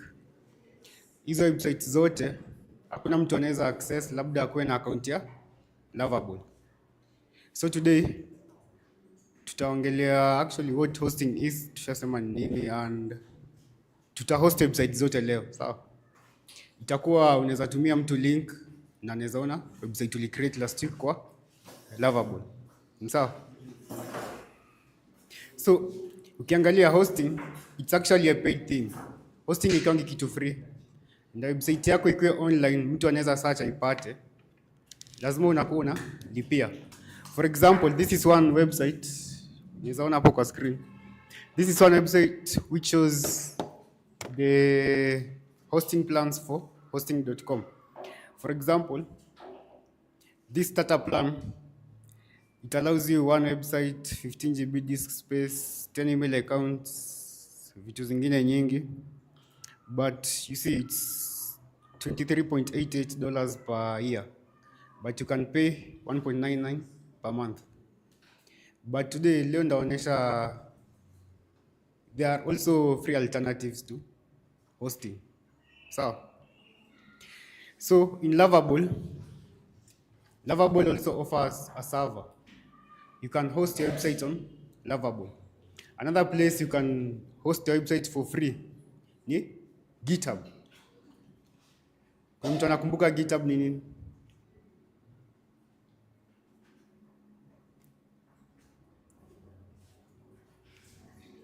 Hakuna? YouTube. Utajibu maswali zote leo.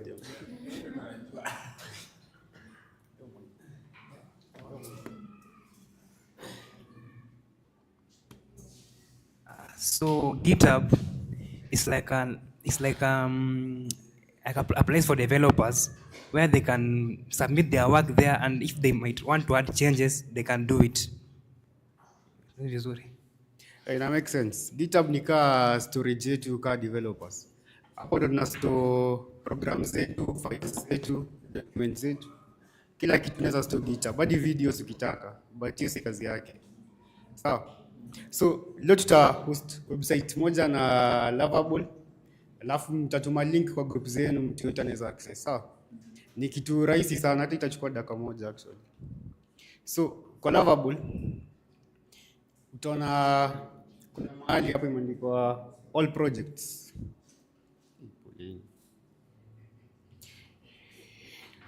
All projects. If you click on all projects, you'll find the project that you collected last week. So, yenye tutaiweka live ni hii hapa. Pick up now. I did a website for gender-based GBV. It's let's say, it's mostly for community outreach and information. So this is the website that you are going to publish today, and it will be accessible to you. So the same thing tutafanya hapa, the same thing tutafanya na project zenu zenye mlifanya kwa group. Sawa? Ukishafungua hivyo, top right kuna kitu imeandikwa publish. Click on publish. Unaona make a project live and track its performance, add subdomain or empty to auto-generate. So what is a domain? Before tuendelee, domain. What's a domain? Kwako tu bado.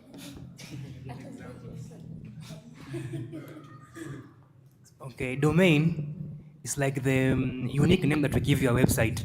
There, when you, example, ukifungua Google ama Facebook, like you might see there like www.facebook.com. So that name that represents that site is the domain name. So unaweza tuambia kwa website, in this website, domain ni gani hapo? Kwa website kwa hapo juu. Woni hapo pole. Hosting.com. Nice. So for your website to be actually there, you need a unique domain, a unique name that identifies your website. So for hosting.com, for this website, you have the domain as hosting.com. After website ingine inaitwa hosting.com ni different na hii. Itakuwa hiyo pekee. So when you are creating a website, or when you are about to host your website, the first thing you do is you either buy a domain ama utumie hii auto-generated.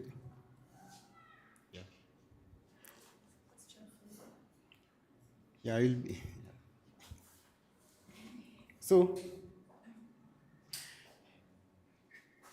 Lovable offers auto-generated domain names, which means that jina domain, it won't be custom, but it will be from Lovable. So, nikiklik hapa publish, the domain itakuwa auto-generated yenyewe. Sijui kama mmeona hapa juu. Empower now project.lovable.app na ndio imemaliza. Ikimaliza hivyo unaona hii link yenye iko hapo. This is your live website link. If you share this link with anyone, atakuwa able to access website yako. So let me just copy it and open it in a different browser kama hiyo.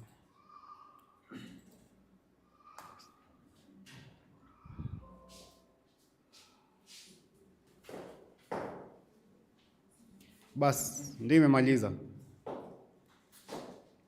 So Lovable may make everything simpler. Any kitu yenye saa zingine it can actually take hours for you to actually host your website. But since to create websites na Lovable, Lovable also offers hosting, free hosting for your website. But itafika mahali you need more control over your data. Itabidi utoe Lovable. Sawa? So ni hiyo pekee nilikuwa naonyesha actually. So the activity today ni hiyo tu, create a live view for your website and then mtashare the links in your WhatsApp group. Sawa? So sijui rearrange kwanza. Your process, turudie.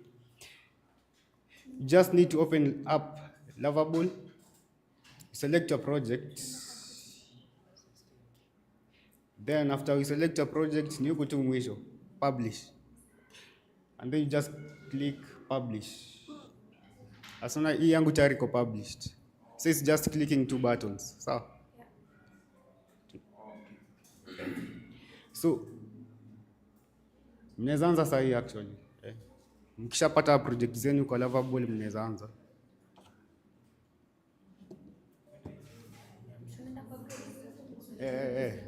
Mnaweza songa tu, ingie kwa group zenu. Groups bado ni zile zile, ama zilibadilishwa?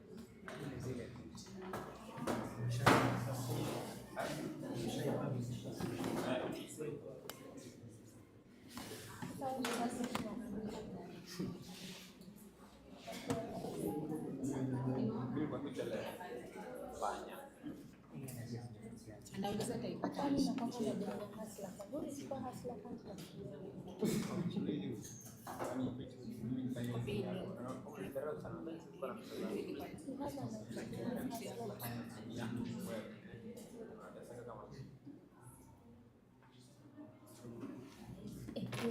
Kwani simu yako chaja yako icharge?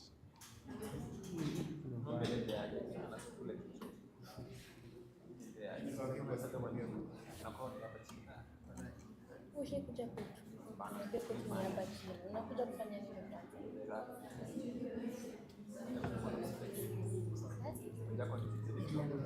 Ni uongo.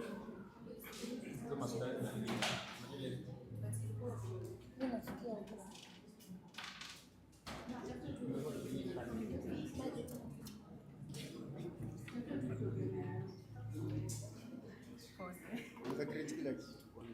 Na Viagra. Chenyewe mpaka kwa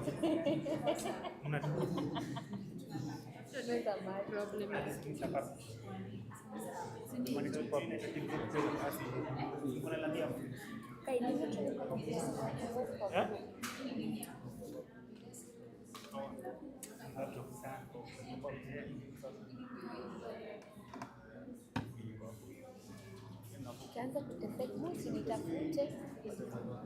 Delete my number. Delete my number. Delete my number.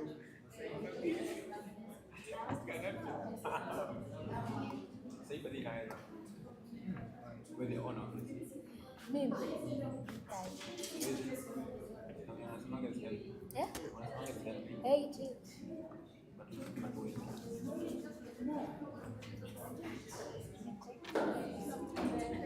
For me right now, bado.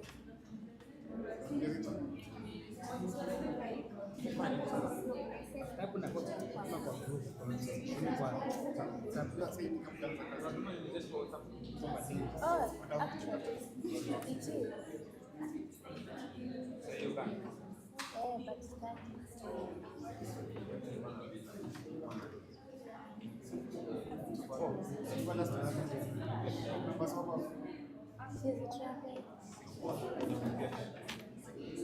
Alikuwa huko. Nilikuwa nakupigia story on Tuesday. Alikuwa huko the week before. Imagine. Hatukuwa nani. Sikuwa job.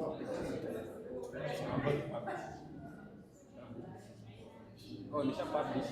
Nasema hiyo URL tuna WhatsApp.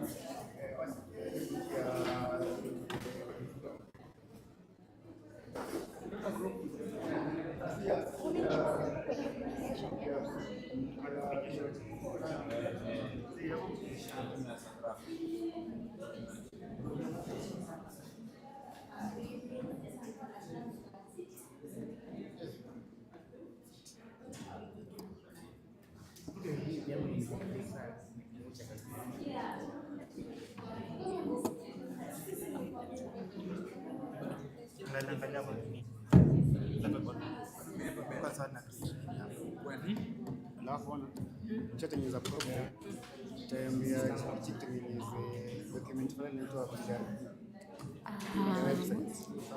Inaitwaje? PRD. Product requirements document. Yeah. But make sure iko specific to our website. Best coding assistant tools. Utapata hapo ya PRD sasa. Uta copy best la hapo uta generate website yako sawa. Onyeshani nini kilio After hii prompt tengeneze PRD. Sasa after prompt tunapata solutions sasa.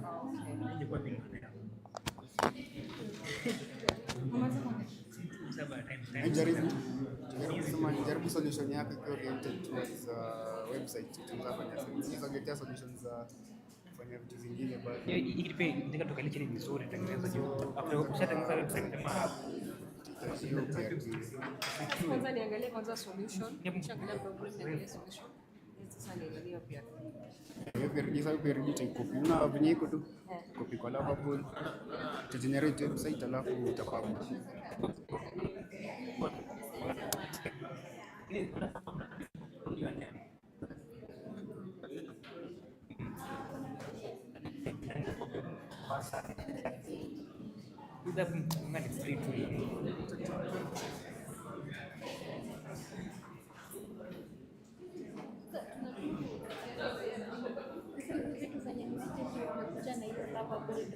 Hii must kuchanganya free. Labda ulipenda tu jina la bora kwa hapo site picture. adweke.com hiyo app. Kwa warchiwa leo ndani.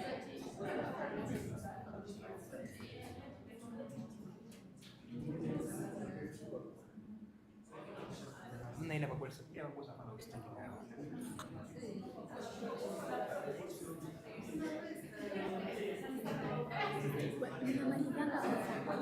Saa 7 saa 8 nusu ya nusu saa 8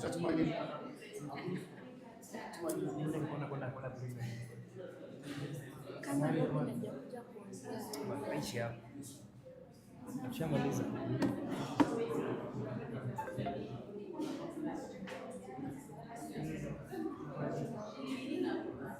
Skilling.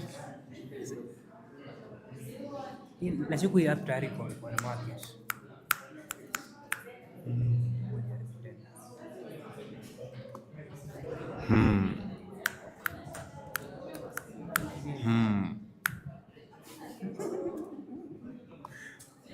You know that thing. Yes, girl. Sasa nilikopi jina wenyewe. Hii tu. Jina ya kampuni nyingine. Create name. So special make domain na create. Bodi kwa kama bora nafanya kwa ile edit.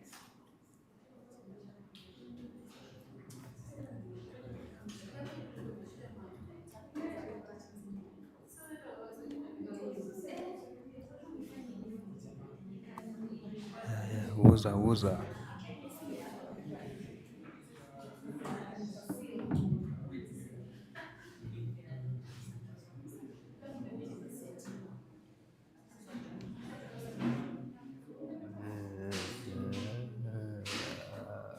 Mabula. Ya. Sasa niko live kumbe.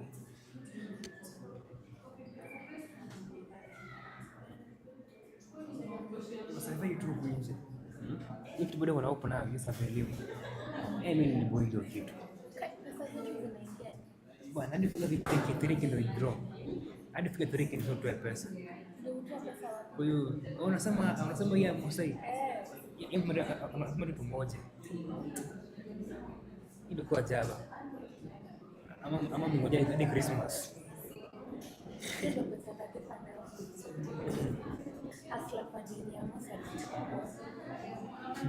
Track focus. What is AI in your own terms? Hapa ili kuruka kwa ndani. Chajaza. Kumaliza nicheka. Yaani jibu. Mimi na group kama group. Group gani? Hapa ndani watu wote. Au yuko? Group gani? Yeah, use AI. AI income. So what? I mean, let us say last what did we have? How are you? Where are you? Which admin? Mimi.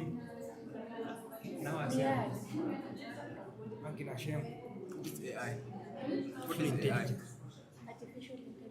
In your own terms, what is define AI? Artificial intelligence. Niende kidogo na barabara. I still alive. Imagine venye nafanyanga namba kwa Oh my god. It's the artificial intelligence. Sasa kumsema kwa kwenye group nyingine. No connection. Au ndio kwa group hapa ndani. Mtu pia hapa ndani. Sema ndio. Tulikuwa tume kwa gani? Ile group yetu ile sisi wenyewe. Group 1, group 2. Sisi tena mwenendo tunatuma. Mwenendo tunatuma kwa hii. Hii hapa. Sasa Amo, si kitu namba kwa shida kitu Ile. Mbona ulize? Kuja kuna swali. Uliza.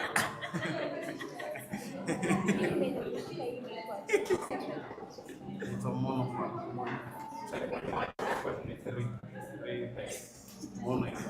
Aniamini.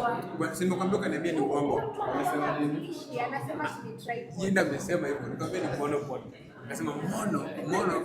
Ndio umekonfirmiwa kwenda. Monopod. Now you know. I need to look serious. Uniongeze kwa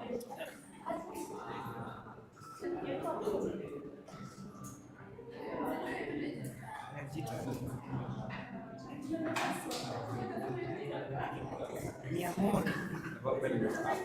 Mi amor. unapigwa picha na iPhone na unataka kusmile unajifanya. Smile.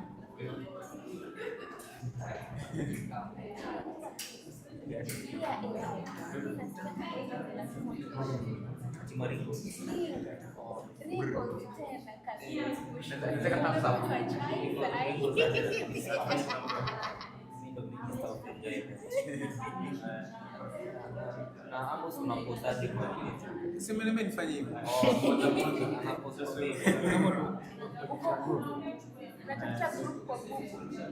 Kijana mkubwa mweupe. Wala la. Kijana mkubwa kwa si. Ambaye sijageta kukutana naye. Mikrofoni imezimwa.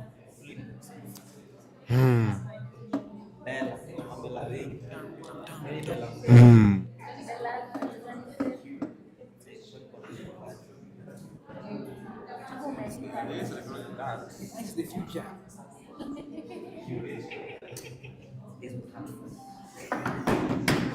Nataka kuona venye umenisema. Kitu kati ya the fucking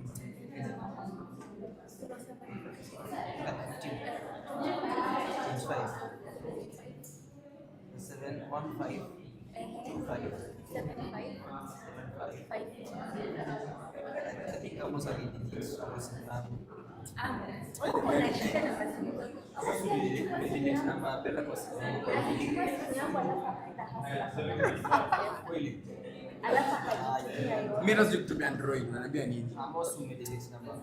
Mimi lazima kutumia Android, unaniambia nini? Mimi nitumia Android. Look at you. I don't even know how to use Android. Nimekuwa duka.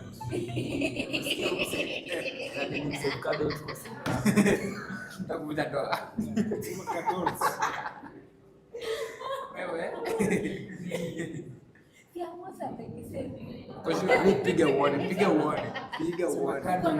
Kwanza nimesave deskmate. Kwa kitambo. Kwa kitambo. Okay, let's go. Atikado. Na uko na credit. Lakini sasa yote kuna shida unanga credit. This girl, acha nige silent. Silent. Atikado. Nimepia moja kwa moja. Unaona kama uko wapi hapo? Where's Carlos there? So when you say there, si jina yake. Jina Sijawahi save bila kata. Mimi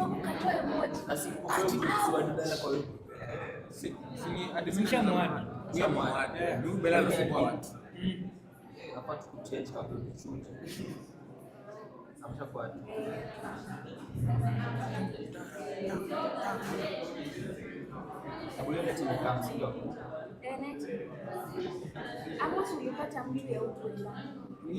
Bella sija kusave kata. Tulipata mtu ya ukwela. What is AI? I'm trying to fikiria what is AI? Unaniambia stories za watu. Tachana. Sombe dikazungu hivyo. Kazungu hata ndoa yake iliharibika tukianza. Mtoto akaenda na mama.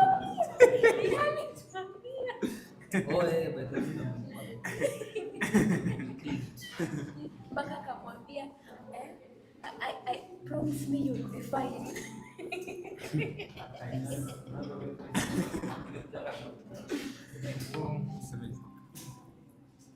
Iko sawa batini kidogo.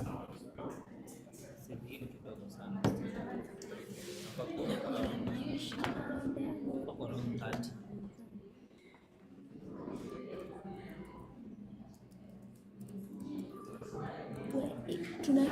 Tuna nini link gani? Link gani yenye mnajaza? You're checking something from Ilisema. Tunaangalia. Najita nani? Check kufanya assignment.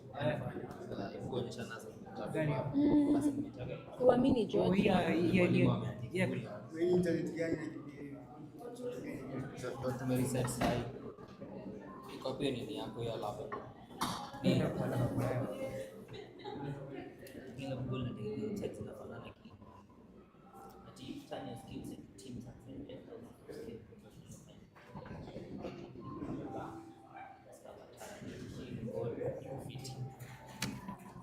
natumia AI. Hii hapa kuna tumia AI. Kuna AI kwa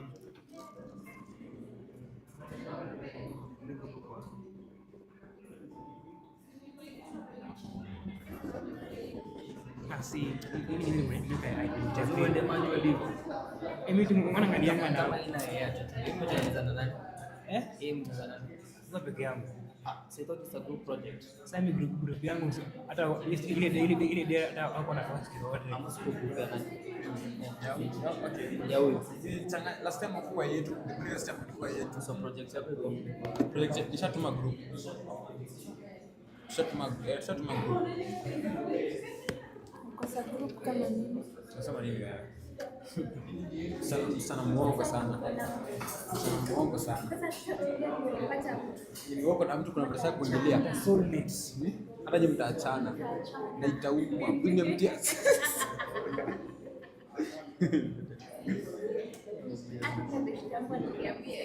Na wewe mtaachana. Na utalia. Hapo mimi utalia. Lakini mimi naona nikaachwa very soon. Aliniuliza. Nilimwambia.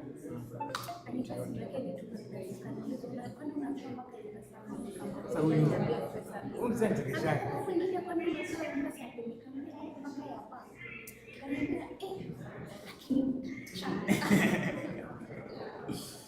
That's artificial intelligence. Hiyo kitu imenishinda kujibu. I know what it is. I think it is the future.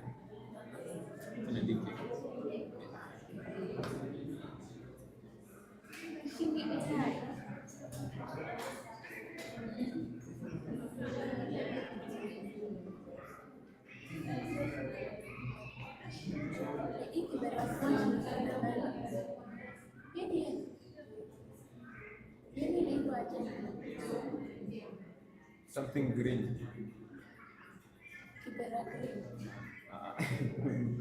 Hapana. People with skills.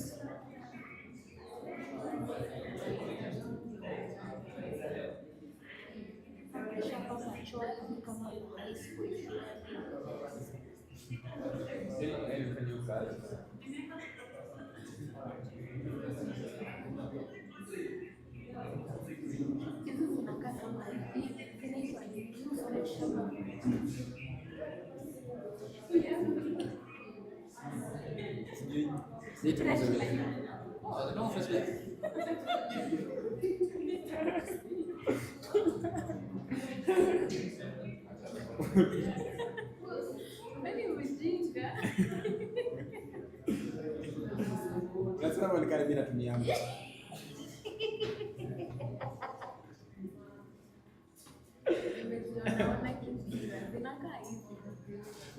You first.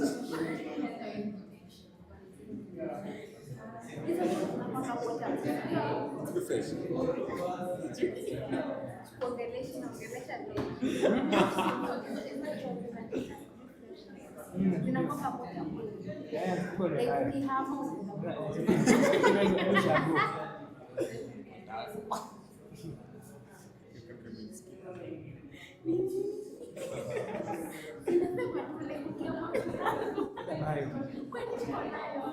Jojo uko naye. Huku mtaka zinanga mara kwa kweli. You fresh.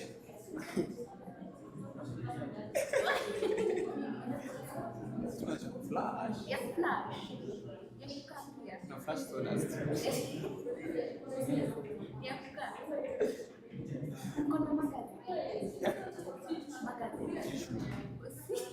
Oh Jesus. Hey, hey.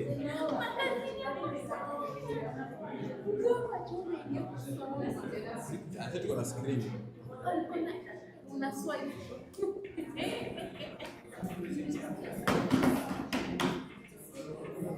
Swipe. Front to back. Yeah. Very important.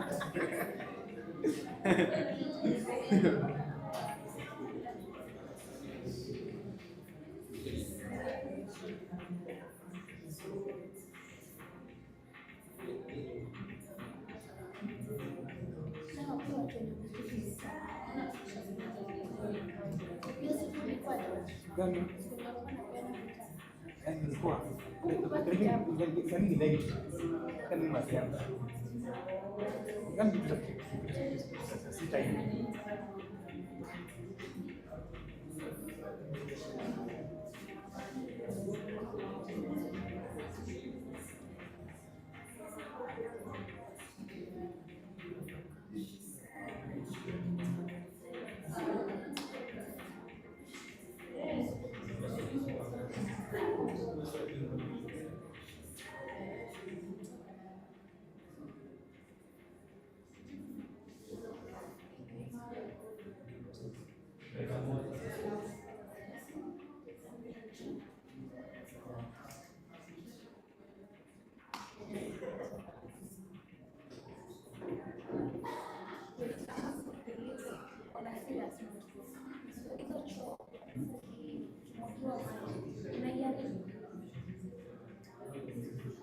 Probably no more connection. So unapenda maji na ile. Not per se collection. Yeah. Some video collect. Sasa mimi najua je, tumia hizo vitu. Si common sense. I mean,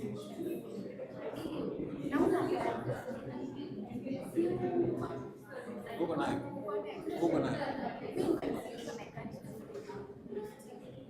With my standards.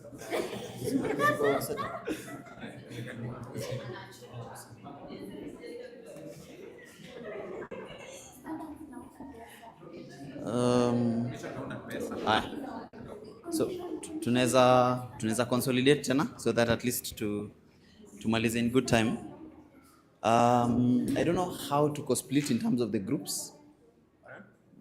Kama kila mtu ako kwa a group yenye tunakumbuka from last week. No, kama uko mulikuwa pamoja as a group? Sawa. Was this a group pamoja pia? Tofauti? Nyinyi mnawakia nini? Unashughulikia nini? Sanitation. Unashughulikia nini? So mko pamoja? Nyinyi mnashughulikia nini? Ngoja kidogo. Huyu ni sanitation, mimi ni employment. So huko sanitation? Nani mwingine mlikuwa namfanya nao? Nyinyi ngoja hao Hao wanafanya unemployment. Sawa.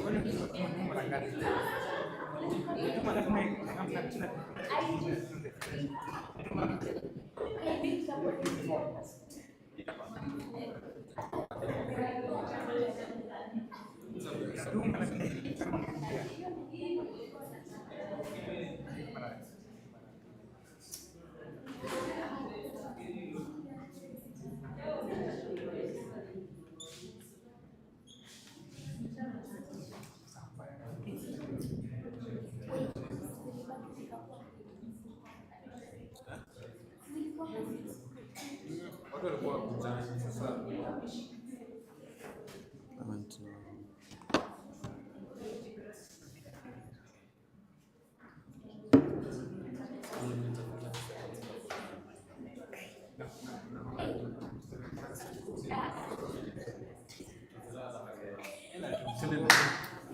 So I'm trying to consolidate what groups zilikuwa zinafanya kazi.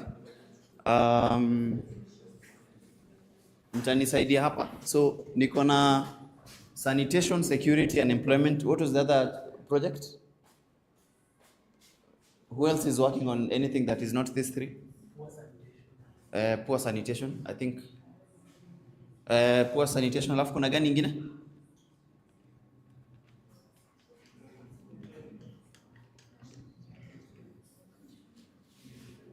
Kuna gani ingine? Aya, mnafanya? Unemployment. Unemployment, so mko sawa. You guys are doing? Please, rudia please. Yeah? Sanitation, so mbili. So let me just write these things down.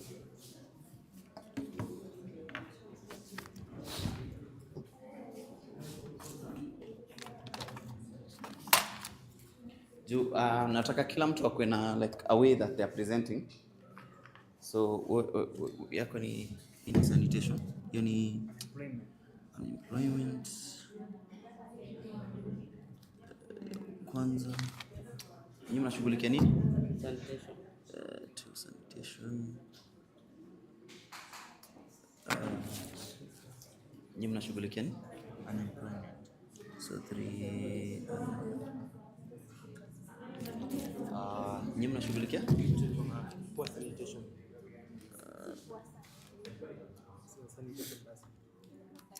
Sawa. Mko pamoja? Yeah? Haina shida, si bora mko kwa system. Nyinyi mnashughulikia? 5. Nyinyi mnashughulikia? Digital marketing. Okay, it's a new one, but anyway, digital marketing. But what was the challenge?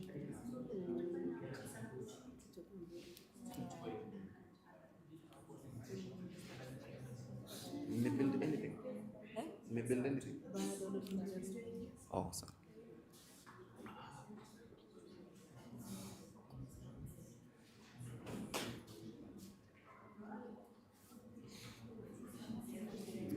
So mnajenga nini? Solution yenu mnafanya? Sawa. So nyinyi ni number 6.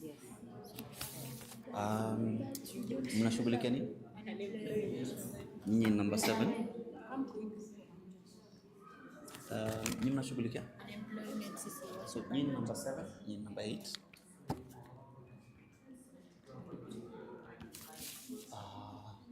Nyinyi mnashughulikia nini?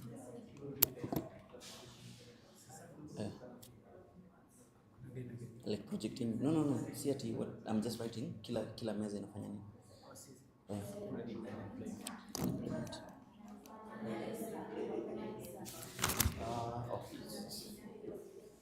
So pamoja, you don't need to be on your laptop saizi. Nataka saizi ni more of us to have a conversation. Naomba mnipe 10 minutes. Hakuna haja ya kuwa kwa laptop. This is for us to just discuss. So I have 1, 2, 3, 4, 5, 6. So just to confirm, ini unemployment, hapa ni sanitation, next ni unemployment, and then poor sanitation, and then security. Oh, the last one ilikuwa security. The request tukae away from laptops. na request tukae away from laptops kidogo, sawa? So please tuachane na laptops. Munisikize. I want everyone nataka kusikiza kila mtu ndio when you go back to your laptops you have some guidance in terms of what you're doing. So for now, laptops away, tusikizane, sawa? So unemployment, sanitation, poor sanitation, security, si ndio? Security, and then digital marketing, unemployment, si ndio? So nimeshika what every table is doing, si ndio? So I want us to, because these are concepts and ideas zenye, let me just put this. These are concepts and ideas zenye we are hoping that beyond today you'll be able to think about it. Mtakuwa na the capacity to, when you get to ask somebody about the problem ama whatever you're working on, ikwe na like an informed, you know what you have and what you need and how best to improve on them, si ndio? Did anyone get to work on the challenges from last week? Did anyone work on anything from last week? This is for anyone. I say lazima ikwe specific to anything. Did anyone work on anything from last week? Yeah. What was it? Zatumia mic. Yeah? Hata kama ni lovable, just in case will change anything, in case will improve anything, unaweza share. So after last week class, building the web with my group, I went home and go through the web and got another idea. So I built another website that it's enabled to, it'll be like for a company that tracks its users. Let's say you are a barber, and you are having like customers. They come and go. Some disappears because you disappear from nowhere. Then you can't track them later. So that app can able to make you like a barber. Let's say you are somewhere far away, and you want to get a haircut. Just tell him that I'm coming tomorrow at this time. Then So the barber. compliments. Yeah. Nice. Anyone wants to share what they've worked on? Kama wameguza anything from last week, kama uli deploy, kama ulikwama. Anyone from last week? Hii ni session yenye I hope tunaweza ongea wote because I'm hoping we can all share so that going from next week, if you as a group or as an individual you come to us and you want some assistance, nitakuuliza ile like where did we last leave it na what we are picking up. So leo I would like everyone to be able to share. So please let's focus on kusikizana and sharing na ikwe easier for us to sort of like use this time yenye imebaki kujua what next. Sawa? Please go. Okay. So I was working on something about during these festive seasons, like there are many outdoor and indoor events. So I came up with the idea of maybe a chef, somebody who is like a roaming chef. So he or she has his own website whereby maybe if you have an event, you can go there and book a session with him. Nice. Yeah. Nice. So that was it. Fantastic. Yeah. Tumesikia what was done? Tumeget idea yake? So unaona, these are not things yenye we covered last, or rather during our sessions, but I was hoping this would be things yenye as you get exposed, as you get the different challenges, you'll be able to convert the things we've been doing into your day-to-day, so that it's easier for you to translate the projects we've been doing. That doesn't necessarily mean this is the only thing you'll do. So I'm trying to see like how else have you looked at challenges, how else have you thought about ideas. Now once we break from today, what else would you want to build on? Sawa. Anyone would like to share before tuanze? So how this one will go, the mic will be moving from desk to desk, and we'll be looking at three things. Ya kwanza is just, I'd like to know, for example, what exactly currently you have, like inaweza kuwa the project, the website, the problem, the ideas you have. The next thing itakuwa for you to just to elaborate, what is the next thing that you need on your project, on your idea, and whatever resources you have, ama what you might need to have to enable you to move forward. Alafu the next thing is just what we could be able to track and use as a milestone ya evaluate where the next thing could be. Ina make sense? Is it clear? Ama kuna mtu akona swali? Yeah, nirudie. So, for example, let me start with the first. So these guys were dealing with unemployment, you know. So they'll share with us 3 things. One, what they have currently, like how, I know tulifanya sample presentations last week, but today I want everyone to have a voice, everyone to share what they're thinking, what they've been doing. Alafu, that's the first thing. Nile, what do you currently have? Website, app, idea, whatever it is. That's the first thing. Alafu, the second thing is, what do you need for that thing isonge mbele? Sawa sawa? Hiyo ni sawa? The first 2 things are clear? I'll need responses. Najua hatujakula lunch, but I think bado tunaweza ongea, si ndio? Alafu the third thing ni what can we use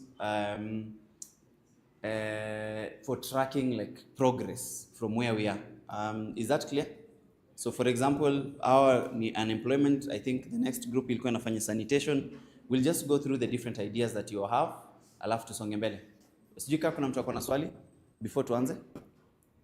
So I'll just pick out the different groups so that at least it's as random as it can be.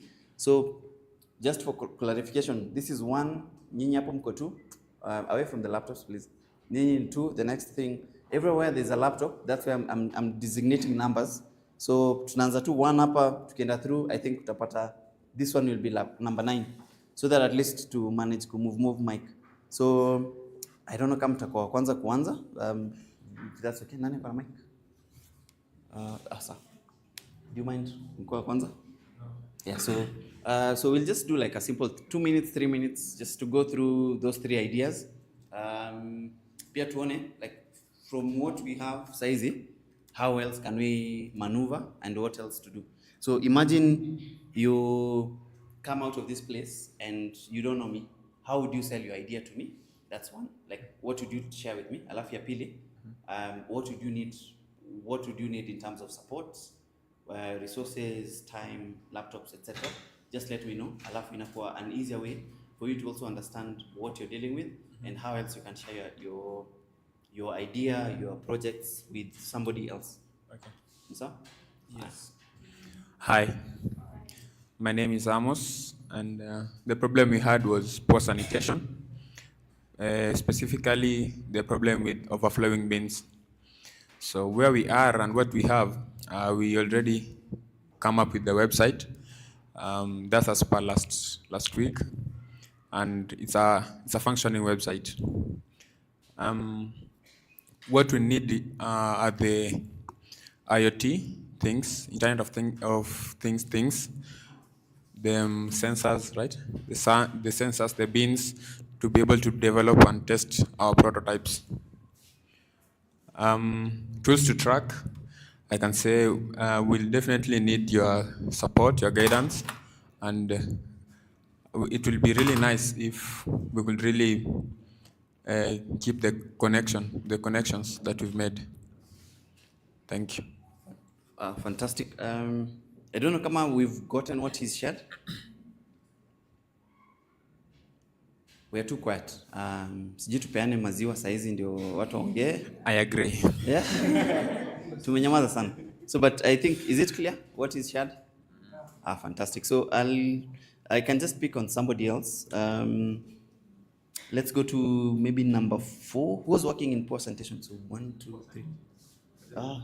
Kuna mbili. So I think since kuna repetitive, let me just throw the mic upande. Over to you. Hizo vitu tatu tu. So hello guys. Yes. Victor and Amanda. So where we were on this lovable app where we created the website, we could not insert the links to the places where we can partnership with, and we didn't add the images. So where we are right now, we added some images at the site and the links where somebody can add his information whether to join us or not. So assuming we've not met, you've met somebody mwenye amekuuliza what are you working on, and Yeah, what would you start with? So when somebody approach me and ask me about that, Yeah. I'll tell him or her we are working on sanitation, on improving the community. Yeah. And we can reach us to our site where you can partnership with us. He'll get the links where to fill those forms. And maybe to download the resources. So what would you need? Like, what would you need for your project to move forward? Oh, actually, we need some funds. So that's one. And what would be the funds for? The funds will be for purchasing the beans and to manufacture some, like to improve the toilets. Say that again. Just hear the last part. For purchasing beans and? Purchasing the garbage bins and to maybe can get some loan for the garbage collecting trucks. To buy trucks? How would it be? Like you just getting the idea of buying it, but you're not buying it actually. So I'll just have it here. You get trucks. So if somebody was to check in on your project in 3-5 months time, what would be one thing that you'd be able to measure as a way that you've moved forward?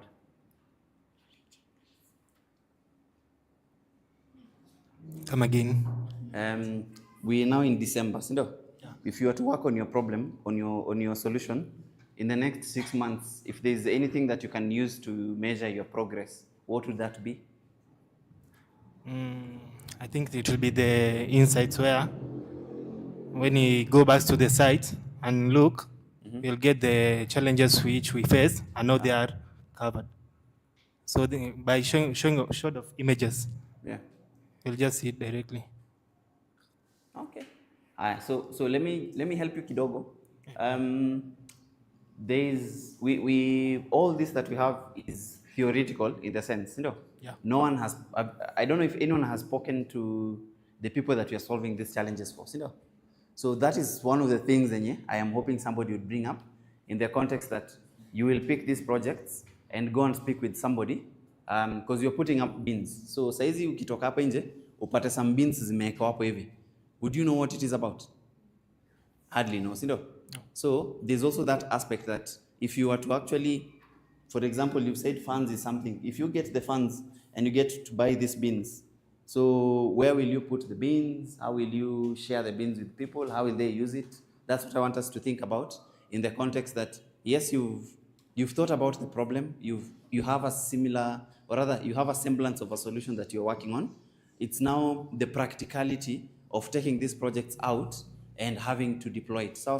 So that's why I'm saying take the idea like you're presenting it to somebody who has asked you, what do you currently have?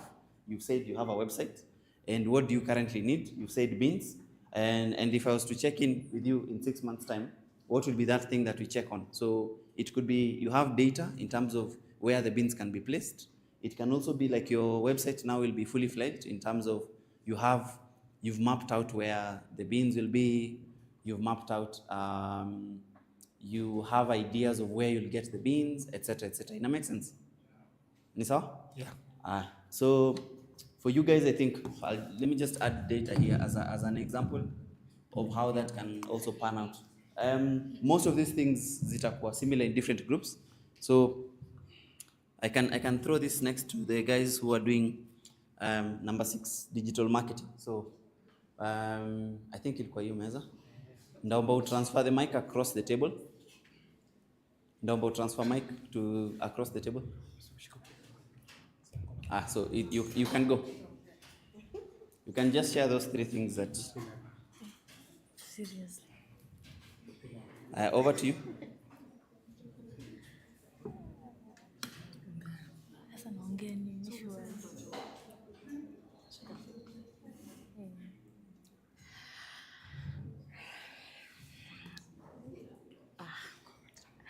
Okay, hi.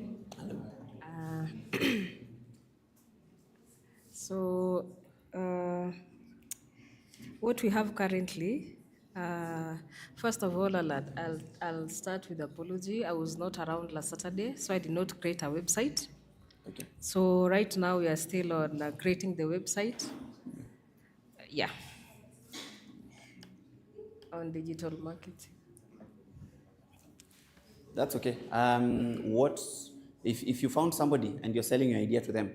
What would you tell them you have right now? If you met somebody that's new to you, Yeah. and they ask you about your idea, what would you tell them? About digital marketing, I was looking at the problems facing digital marketing, whereby I found like there is a lot of competition on the market, and also there is also fraud in the market. Yeah, so I was doing research on that. Okay. Yeah. So what would you need for your project to move forward?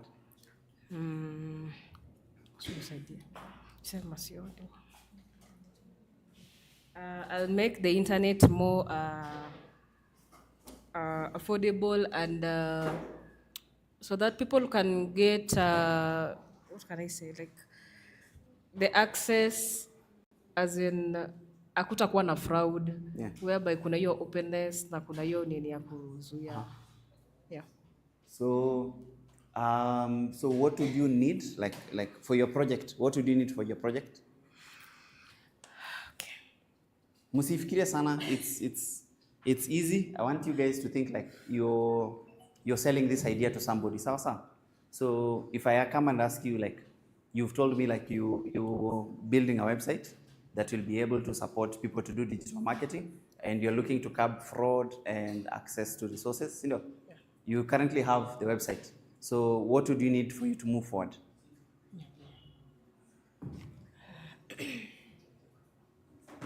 My partner can help. Sure.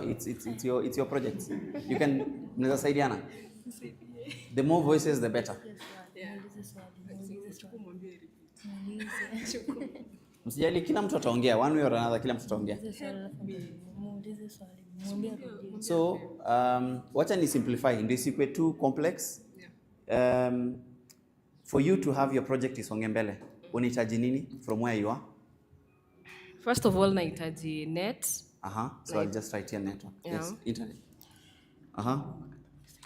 Nahitaji computer ama laptops, at least zitanisaidia kufanya the research, nikifanya research. Yeah. Yep.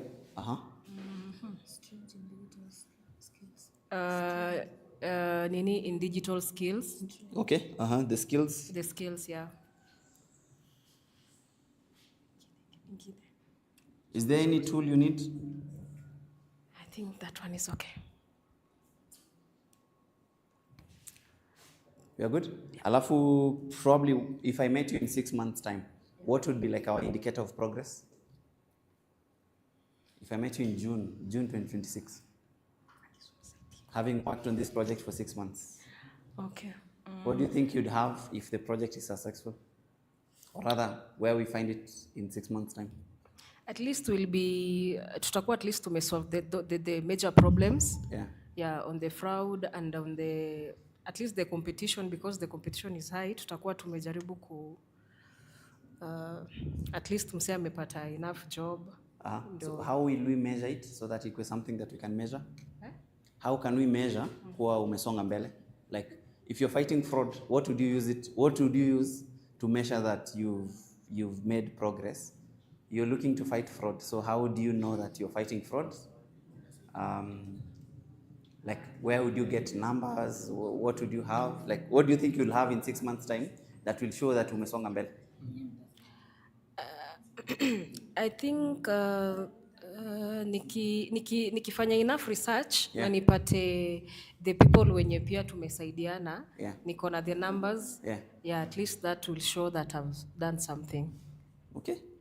How do you think you can collect the numbers? So that you don't complex yourself, don't complicate it.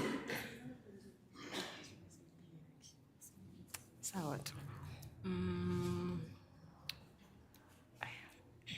Assuming you've worked on it for the last 6 months, you know? Yeah. So if you meet in 6 months' time, you can tell somebody that we built this website and we got access to internet, and through the laptops, you were able to do your research and you got skills around anti-fraud, misinformation, and all those things, you know? Yes. And then when I'm reporting the next time, nitakuwa nasema, we've been able to flag, let's say 60 fraud instances or prevent, I don't know how many people from falling into these scams. So that's what I'm asking. Like, how do you, like, what would be like an indicator of progress or success in 6 months' time? What would show that mmesonga mbele?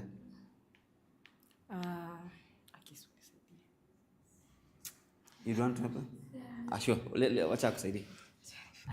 I think if the website will have like a section where people can write their reviews on how the website assisted them, with that they can be able to note down the number of people they've been able to help and the number of frauds they've been able to like prevent.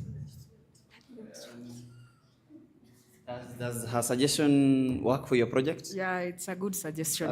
I'll write here just reviews.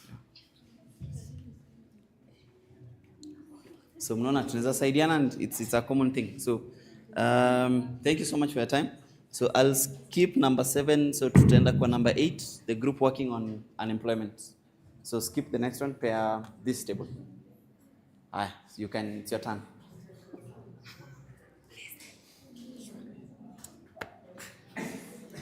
Mike ni yenyu, msijifanye. Mike ni yenyu. At least we'll get everyone to share something. So let's start. We are just meeting. We are meeting for the first time. What are you currently working on in terms of what do you have?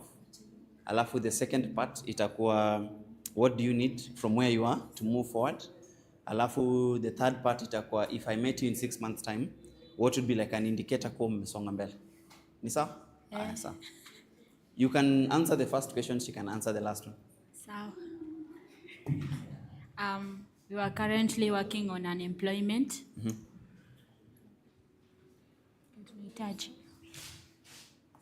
So, kwa unemployment tunahitaji. Yes. It's only 1, 2, 3. We share. The rest we share.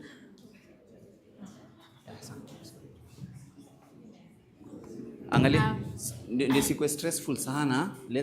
We are not, sio exam kabisa. Sawa. Let's breathe in and have it as easy. Assuming you're selling your idea to somebody, sindio? Nimesema nataka kukujenga kibiashara to work on your project, sindio? So what would you share with me on those 3 things ndio ikuwe rahisi?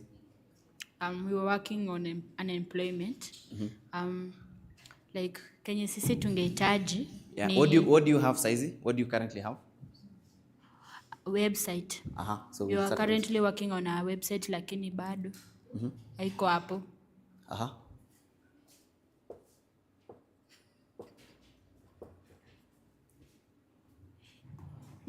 Continue.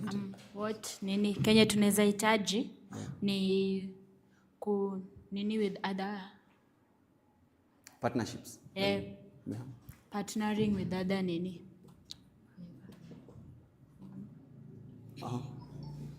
Yes, that's okay. That's one. So in terms of what you need, your idea, it can be data, it can be tools, it can be people, it can be resources, it can be funds, as you mentioned. So there's a lot of things that you might need. So choose and share. What we will need will be partnership with other companies. The second one, funds. Alafu, we will also need like to educate people on how they can get money through these short courses.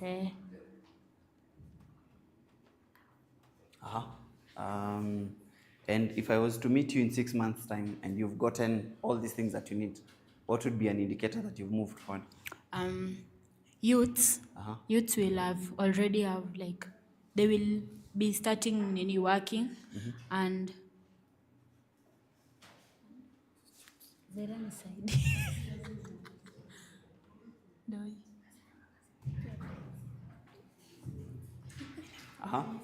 So yeah, any idea? Or anyone from the room, kama una feel you have an idea, Because I think a handful of you mmeniambia mnafanya unemployment.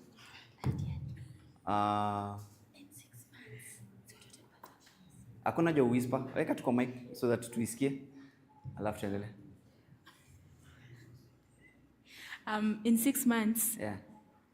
people will have gotten jobs, they will have skills, and the company will continue growing since unajua the more you partner with other companies and you show good results, nini other good companies will show up and with God's grace. Sawa, nimeandika jobs, nimeandika skills na awareness. Sawa. Aya, so 2 more. So one, tutarusha mic kwa the last group yenye ilikuwa inafanya security. Alafu then the last group itakuwa hapa. Sawa. Aya, so share your idea. Mko mnafanya security? Over to you. Aya. Unaweza share those things. Good afternoon. Afternoon to you. My name is Mesha.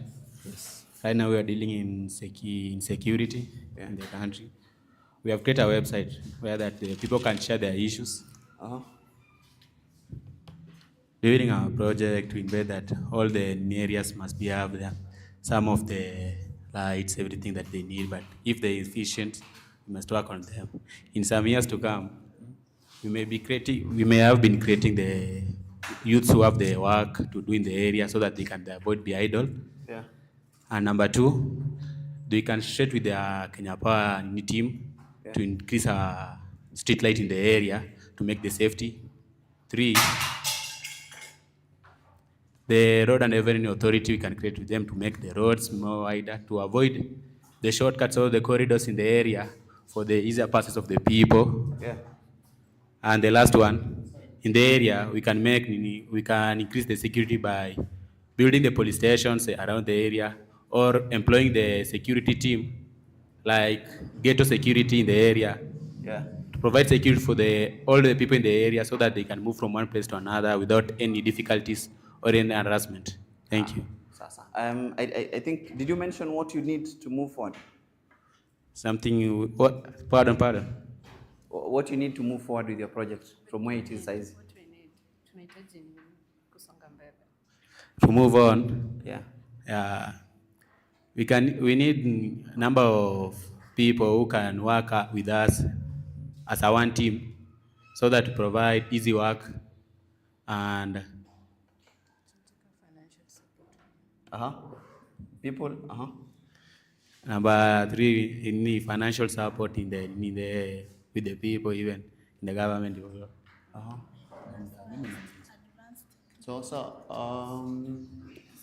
So thank you for that. I think I'll jump to the last people when you 2, 3. Sanitation, I think, is the last group. Alafu, have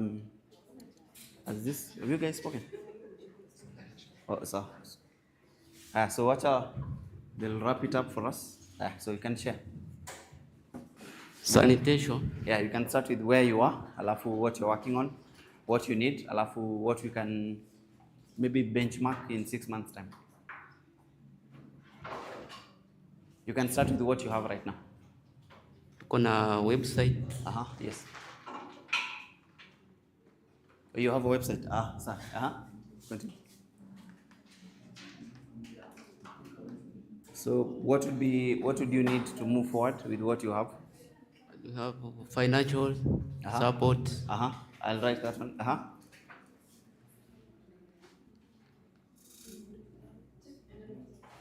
Partnership with the other organization. Are there any skills you need? Sorry? Are there any skills you need to move forward? Are there skills you need to move forward? Am I okay? Where things are and things like that? We are okay. Like, do you have skills? You'd need people who have skills. We do. Yeah. Yeah. Okay.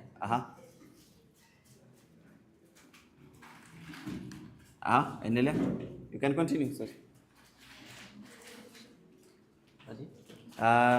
If we meet in 6 months' time, what would be like an indicator of progress? Like, what would show that mmesonga mbele? I think tuta provide hizo bin kwa society. Bins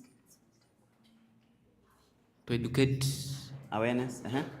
Endelea tu. Sorry.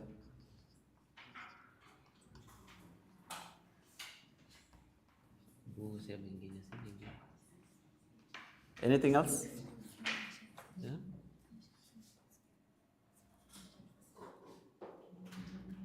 You don't overthink kabisa. Yeah. Kuweka posters. Oh, posters. Anything else?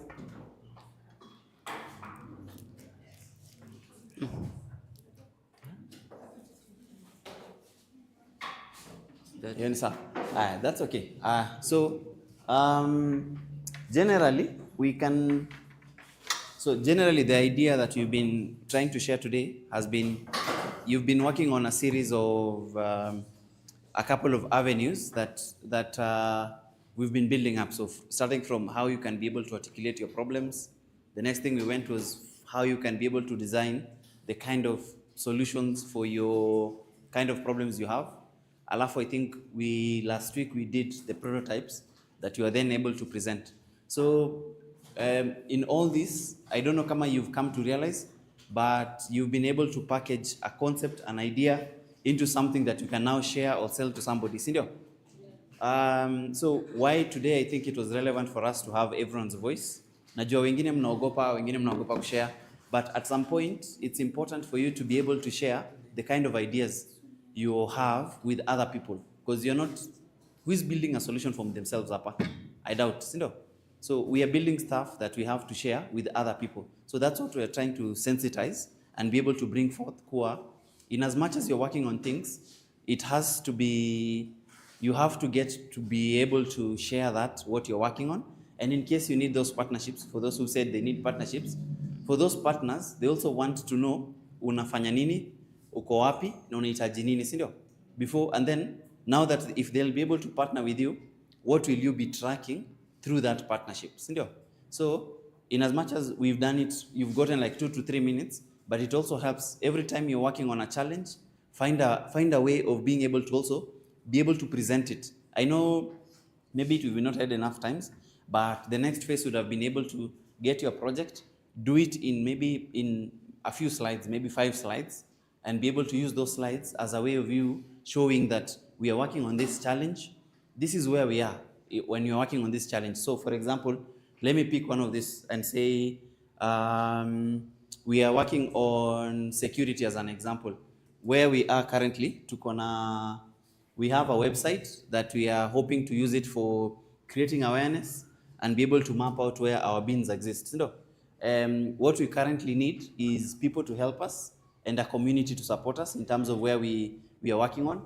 And then after we've been able to work with that, we also need funds for buying the bins, funds for training people, and funds for the people who will be distributing the bins. That's jobs for other youths.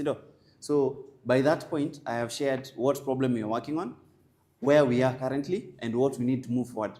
And then when we're moving forward, I also have to show, if we meet in 6 months' time, for example, we will have bins that are within where we said we'll distribute them. We will also have, where is the bins? Yeah, we will also have the data in terms of where bins are placed, what we have. The guys who are doing IoT here, who are thinking of the smart bins, they'll also share with us electricity, how much garbage may be disposed, etc., etc. Do you see like how what we've been doing is coming together? Does it make sense? So I know this maybe was the first experience here, some of us to share with other people, but it should not be that heavy for you to be able to share your ideas, because as it is, you will need to work with other people. You will need to tell people, I need this skill, I need this partnership, I'll need this funding, I'll need all this. But overall, good work. I appreciate so much how much effort you've put in. You should also pat yourselves and be able to congratulate yourselves in terms of a few weeks back, this was not something that mulikuwa mnafikiria, but you've sat down, you've articulated the challenges that exist around you, you've thought of a solution of how you could do it. So the next phase becomes how then you can monetize the things that you've been working on. I think the entire exercise tumefanya hapa, the idea was not to make sure kuwa you'll sell beans, you'll create employment, but idea like his, ameshafikiria kuwa hii ni msimu ya sherehe, people will need people to eat, sindo? So I can create a platform that a chef can be able to send out links ama kwa WhatsApp and tell people by the if you need me, you can book me on this calendar or on this website, etc., etc. Isn't that resourceful? Ask people to pay you for such stuff. And the last one that I would like to encourage you guys ni, this is not it. Find ways ya kuji challenge for guys who nimesikia mnataka kufanya cyber security. There are so many resources I know zina exist. Find ways of, you have, as long as you can get internet and YouTube and these other platforms, I am sure one way or another you can meet and get knowledge pole pole. Sawa. So keep upskilling, keep challenging yourselves. And at the end of the day, these skills are what will be able to push you through. You will not necessarily be able to cover the entire world's problems, but at least penyuko, you'll be a solution finder, penye unajipata. Sawa. Otherwise, congratulations, na it's been a great experience having to share. I am hoping we will connect. Do reach out, especially if you're still working on some of these challenges. I'll have to saidiane kuzi move forward. Is that okay? Share the links, make sure zinapatikana, and then tunaweza endelea from there. Sawa? Kudos to everyone. Yeah.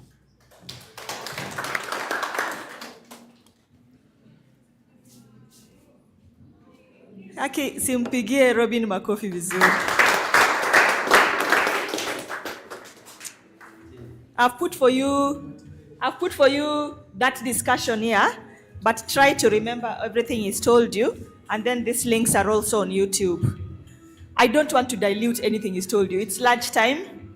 We've come to the end of our 6 sessions for the year, and I'm just standing there and thinking, you people are so lucky. Actually, some of us, we learned these things late. You have them now. Remember what Nyambura told you? You have the opportunity that you are young, you have time, you don't have responsibilities. So please, don't settle for being consumers or waiting for somebody maybe to bring for you at your doorstep. I'm hoping we'll still continue, but for the year, today is our last session. And yeah, it's been amazing. Mudhani, come so that we can malizia. Joy lako wapi? Ametoka? Ameenda kwenda? Oh, okay. Yeah. Eden, come. Robin, where are you? Mose. Ama wanakuona hapo. Come.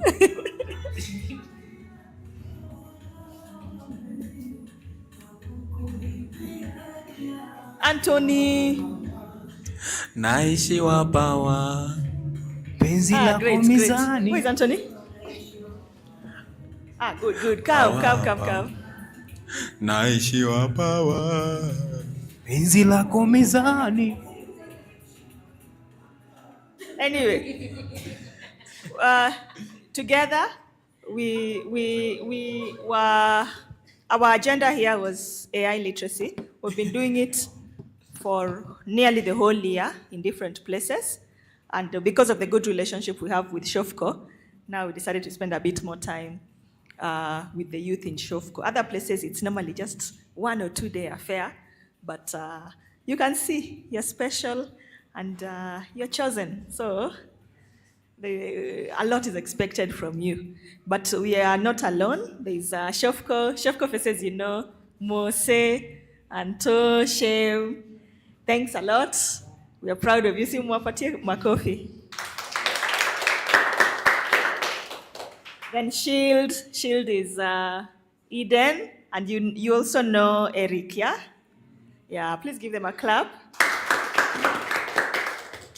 Then Kala, you know Nasubo, yeah? Yes. Yeah, Nasubo has not been, she's been traveling a bit, but she's very, very much aware. And Nasubo's challenge to us is everything Robin has taught you here, some of them have to find life. Yeah? Find life, you know what we are talking about, yeah? They have to grow beyond this room. So we still have a lot of work. And even as the way Robin kept asking you, where do you see yourself after 6 months? Where do you see yourself after 6 months? It tells you this conversation is not going away anytime soon. So we hope that we can still have some more sessions next year. Then Mudhoni, you're meeting her today, but she's very, unajua, kuna kuanga na watu kama sisi tuko hapa kwa microphone. And then there are some people who don't come to the microphone, but they fully invested in what you're doing. So there's Mudhoni, and then she'd also traveled, but salimia watu, tell them about Kala, encourage them. So, thank you, Barbara. So my name is Mudhoni. I work with Barbara at Scala.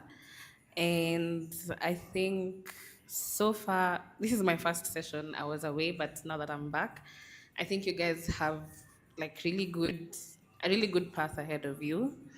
And at the end of the day, I used to have a teacher who always used to say, at the end of the day, it's just you. So whatever you decide to put your mind into and how you decide to do it, you're the one who's going to determine it. And I think with the skills that you guys have gotten from this training and the ones that we will hopefully get when we meet again, you guys have a very good launchpad to start.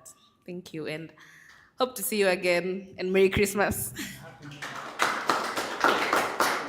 So Mudhoni has also really helped us to get partners in the AI literacy movement. So one of the things that you people should ask her to do is to get partners. See, Robin amewambia hapa partners. Si nimesikia mkitaja partners nini ama nilikuwa naota.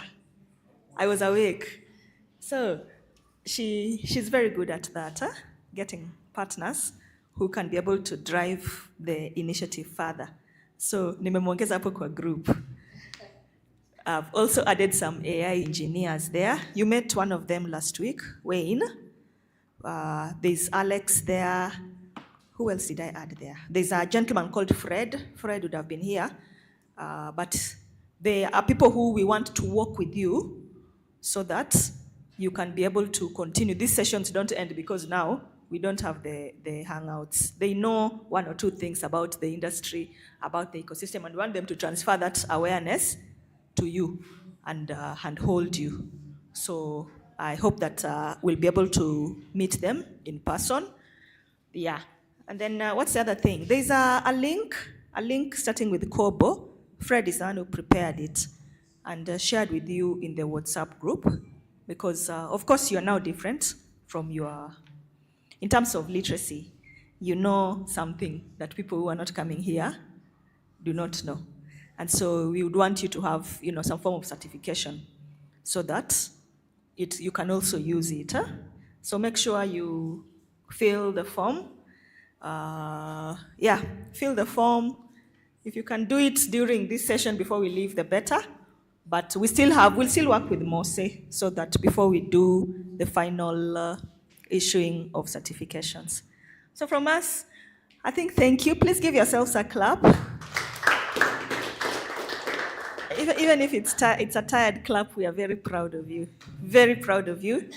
Don't let us down. You have potential. Let no one tell you otherwise. Those sad stories you are telling here, your mindset hatutaendelea nayo. You have what it takes to compete with other youth across the world. I know we have our issues in Africa and all that, but those sad stories that people died, disease, you couldn't, death, you live in a cave. It's because that's what the media you've been consuming. That's what the world has told you through the media, okay? But now you people, you're not like us. You can create things. You can do content creation of your own. You don't have to rely. You can come up with tools. And one of the things I need to highlight in the problem solving is when Ngweno shared, I saw opportunities with AI tools in converting the different forms of data. You remember? From speech to audio and vice versa, and text, from image. I think one of the things Nasubo encouraged you to do is to take an image of successful business people. She gave you the example of Shiko and said you can put her image in an AI tool, this many AI tools, and ask the AI tool, prompt and tell it, can you give me successful strategies for my business based on this picture? And then the AI tool will quickly change the format, no search, look for her, and then give you tools, ideas based on what has worked for her. So it's no longer the days of you have to walk and knock at her door and she'll meet you if and when she gets the time. So take advantage of that. You have that knowledge. You know about saving time. You know about efficiency with AI tools. You know about chatbots. You know about, we looked at Nyotandogo's songs. You know about bringing in your creativity and AI. You know so much. So we have a lot of hope in you.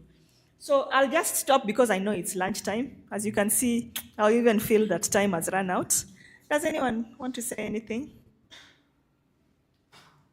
They should. They should. Before the people also clap for themselves. Yeah. Mic check. Hi guys. I received some text. Where is the MC? No, wait, is my voice new or what? Yeah, mic check. Are you guys okay? How do you feel so far? You don't feel like people who have learned or they have improved their life. Have you improved your life? Yes. Yeah. For me, I'm very happy for Kala getting us on board. I know I've also been up and down, but I think at this level we are, whether you like it or not, AI is here, right? And if you've noticed, every platform we open has what? An AI agent in there. So it means being here, knowing that you've learned about AI is a step forward in there. And then even the good thing is you've been told how to develop solution using what? AI in there. So that means you are actually a problem solver with a what? With a tool. Tuko pamoja. Sawa sawa. So I was just talking with Barbara there. So we are thinking of not leaving the solution. Of course, if you feel like your solution has a direction, it's a good thing you go and think about it. Sawa sawa. Last week when I was telling you to vote for me, I was actually doing the same thing. And what exactly Daniel has shown here on the board, that is what is used to do what? To get solutions together. So this information is very, very important, very, very powerful. And if you take it seriously, you can actually have something that is working and something that people will embrace. Tuko pamoja. I've seen that solution for Kibera safety. I know the website is not functional, but just having the idea is very important. Sawa sawa. Yeah, because the idea is the one that you're looking for. The prototypes inakuja baadaye, si ndio? So for me personally, we have web classes with Kina Dennis, Kina Jacob here, from Monday to Friday. We're actually working on a solution for GBV. Sawa sawa. So currently we are doing research. So after seeing this, I've also realized you guys also can come on board if you feel like your solution is something that can help our community. Yeah, and Shofko is so big by the way, and also Kala is so big. So imagine if you come up with a solution that can be embraced, what do you think will happen? Yeah, people will want to work with you, right? So these are what we are saying. You strike the iron while it is what? So we've just finished this learning. The next thing we do is make that skill or that knowledge to use. So for me, I'll be here for help. I'll be here to guide you. We'll also learn together, and we make this thing ongoing, and we don't do what? We don't stop. Sawa. Tuko pamoja. Yeah, that's all for me. Makofi ya Anto. Yeah, thank you. Makofi ya Eden. Mansa Musa. Makofi yake inafaa ikue like 3 times. Let's give him a wonderful clap.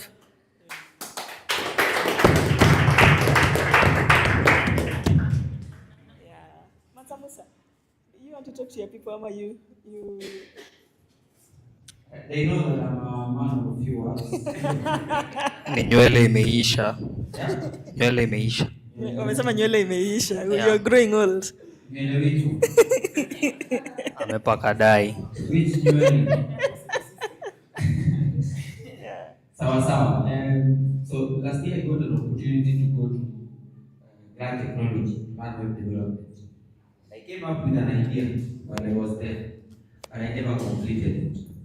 Today I've checked Play Store, and the same idea has been implemented. Oh yeah. So this is for you. If you have a solution that you know you can market or maybe bring to the market, put it out there. Work on it. make sure if it's solving something, then help the people solve it. When it has value, they are going to pay. Okay? Yeah. Apart from that, we also want to say thank you to Carla and Barbara. She has been here with us. Senior. I know sometimes Kazungu anakosa, Shema anakosa, but nani ajaiona Carla nani Barbara? If you just see Barbara, you see Carla. Senior. So I want us to give a round of applause. And it's not going to be disorganized the way you're doing it. So first of all, we chemistry studio. Rub your two hands together. So we'll do 5 factorials. You know them. So 1, 2, 3, 4, 5. 1, 2, 3, 4. 1, 2, 3. 1, 2, 1. So what's up? Okay. So let's go.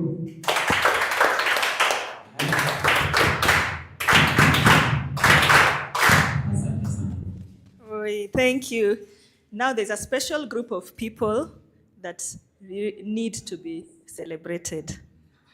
That person is you. Please prepare your clap for you.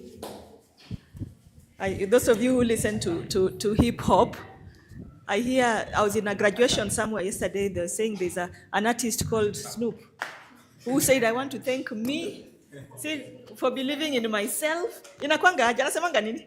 I want to thank for eating refreshments. Yeah, those things. So, and before you thank yourself, also ask yourself, Barbara anakujua. By the way,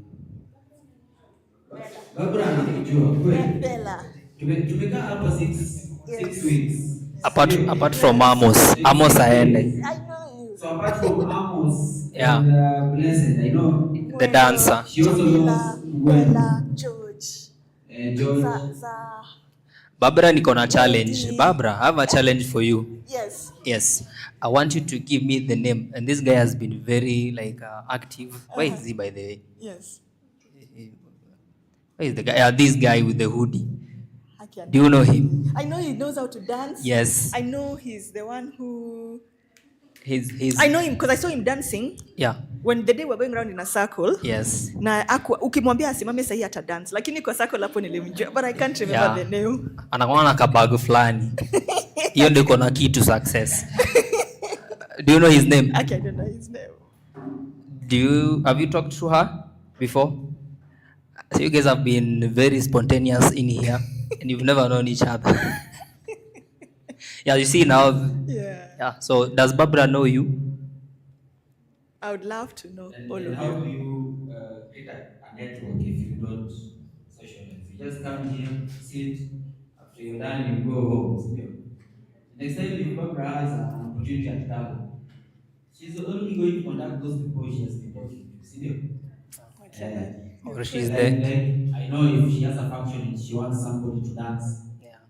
Blessed, definitely. Yeah, Definitely. Even Jamila. Hata atakuja akidance. And Bella danced today.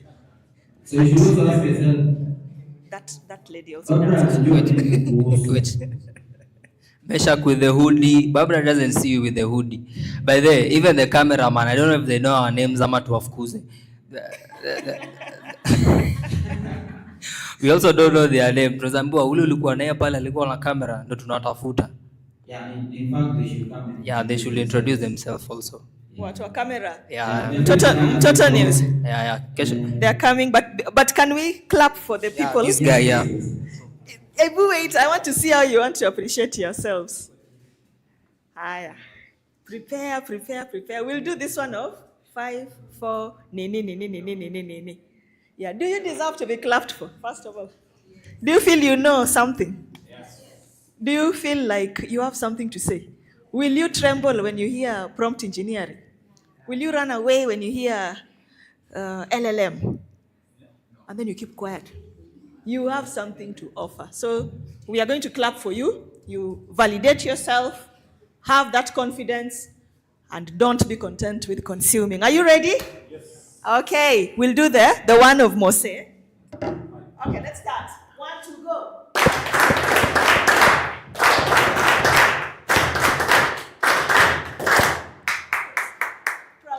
Proud of you. Thank you, Mose, on behalf of Kala. tell Mark we are very grateful. Yeah, behind us here we have wonderful leaders. There's Mr. Mark of Shofco. There's Eric. Eric is the one we met from Shield. Eric comes and he really mingles here, but he also has good networks. We report to Dr. Shiko, and she would have really loved to be here. The day she was supposed to come, she was unwell. Na tulikuwa tumemwinvite mpaka tukamtengenezea poster, but she's fully aware of everything we are doing. So let's give them a round of applause. So that gentleman there, he's called Joel. Did he greet you? No. He just came with the equipment. And so he's one of us. Joel is part of the AI literacy team. So we've been with him throughout the year. And wherever he was, mguu yake ni mgonjwa. But mahali alikuwa, akasema tu, sasa, ni nini naendelea huko? Na akakuja na amevaa Crocs. So that is how invested he is. He's very good at his craft. So mahali yuko sisi, tunamwacha tu anafanya tu mambo yake. And he'll tell you a story in a way that none of us could have been able to. Yeah, so Joel, si usalimia hata watu na. Yeah, akiwa kwa job hivyo huwa tumsumbui sana. Mtoto News. Wako wapi? Kelvin ako wapi? Ebu mtu asali. Can somebody wave from Toto News? No. Kwanza mwenye wako kwa choo mwenye ana direct the video. She has never talked to us. Yeah. Kweli. Yeah, just a gesture. Hey, yes. Kelvin. Kuna mtu anataka kutoa wimbo hapa next ni hii mwezi. We might need video. The camera guy are not supposed to be on set. They should come and say hi. Kazi inaweza isha. Salimia watu. Hi. This is the first time we have gone somewhere tukaambiwa tukuje kusalimia.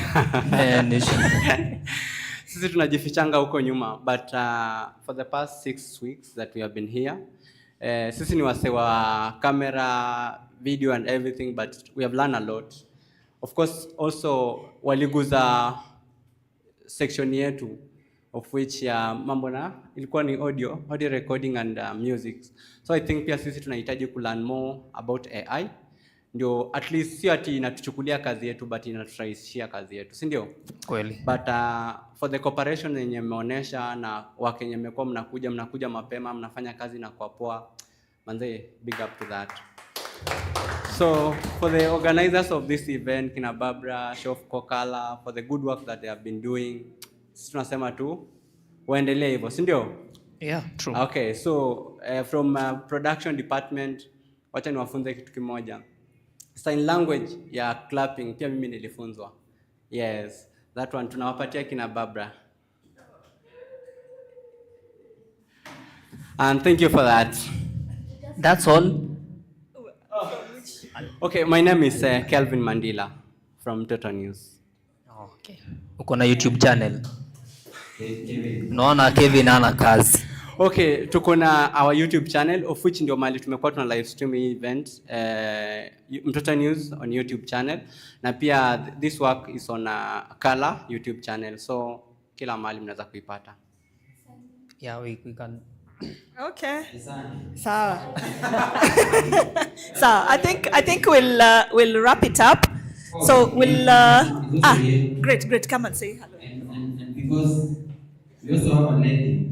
Yeah, especially the lady. Yeah, yeah, especially the lady, yes. Saseni. Anaitwa Isaac Omolo, either can do. So maybe I know we might not be able to interact physically as much, but bado mnaweza nipata kwa uko online since nowadays we are digital, right?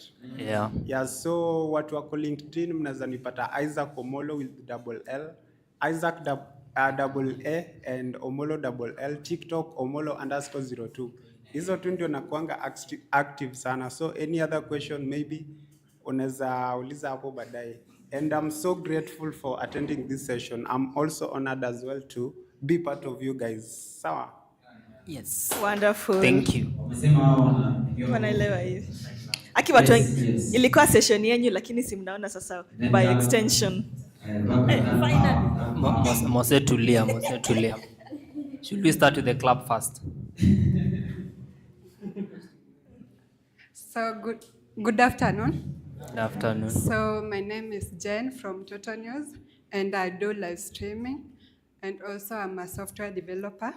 Wow. So yeah. So kwa hiyo website huwa tuna integrate pia ChatGPT ndani kidogo. So kuna document kitabu child friendly yenye tumefanya na ni ya watoto, ni ya climate change. So integrate it with ChatGPT. Mkienda tu mtotonews.com, ni vile saizi haifanyi, kuna issue kidogo, but ni mtotonews.com. Mkienda huko tutapata kila kitu kuhusu Mtoto News. Yeah. This is interesting. Barbara, just a minute. Yeah. Before you go, did you guys know that these people they behave like a security people? Wale wa bodyguards. They have walkie-talkie. Have you seen them? Oh, they do. She's the one who is controlling them, right? Yeah. So she's the one telling these guys, hey, weka kwa kichwa. Weka kwa uso. She's the one. That's interesting. Yeah. That's amazing. Yeah.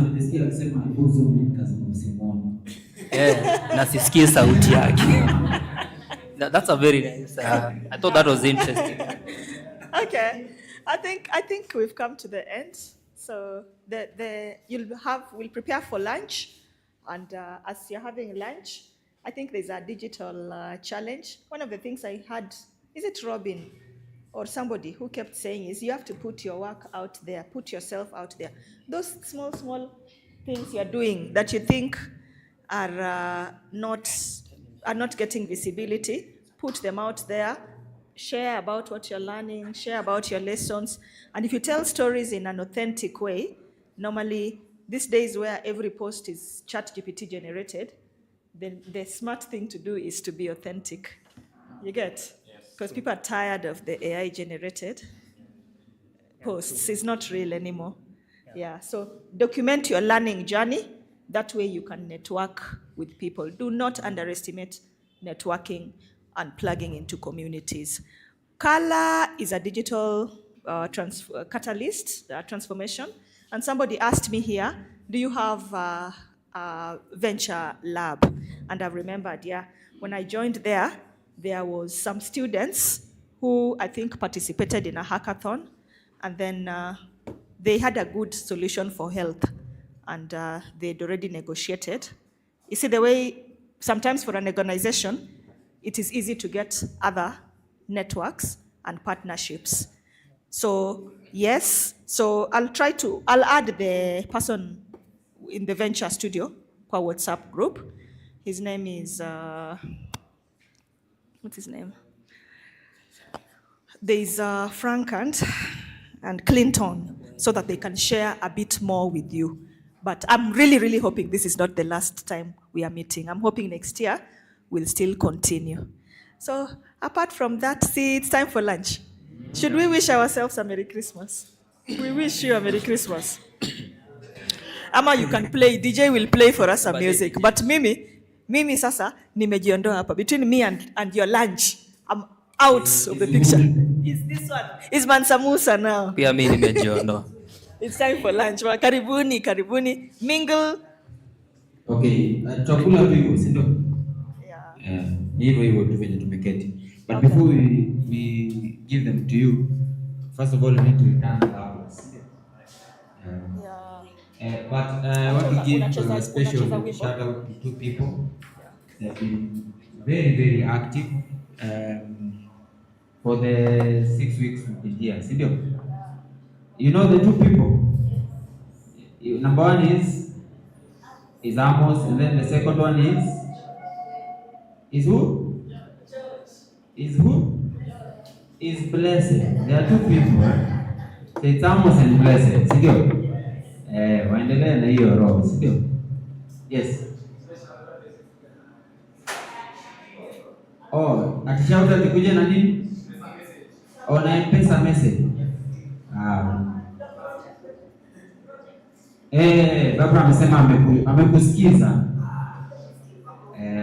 Msikiza.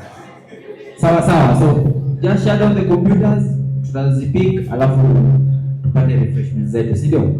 Asanteni sana sana sana, and you have a very good day. Merry Christmas, Happy New Year, si ndio? Na kuna form tumetuma kwa group, mimi nimetuma. Umesikia akizungumzia certification, yeah? Yeah, so you're giving feedback and we're also taking your name. So make sure you fill in that form. Then there is the other form sent by the color team. So please make sure you complete them. Tukiwa na siku njema, asanteni sana.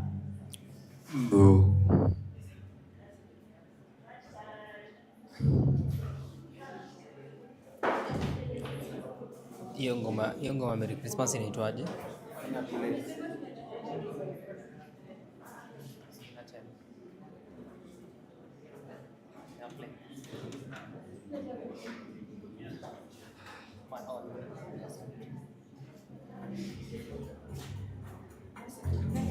Tuanze kusoma na nani? Sikalishe watu nisa.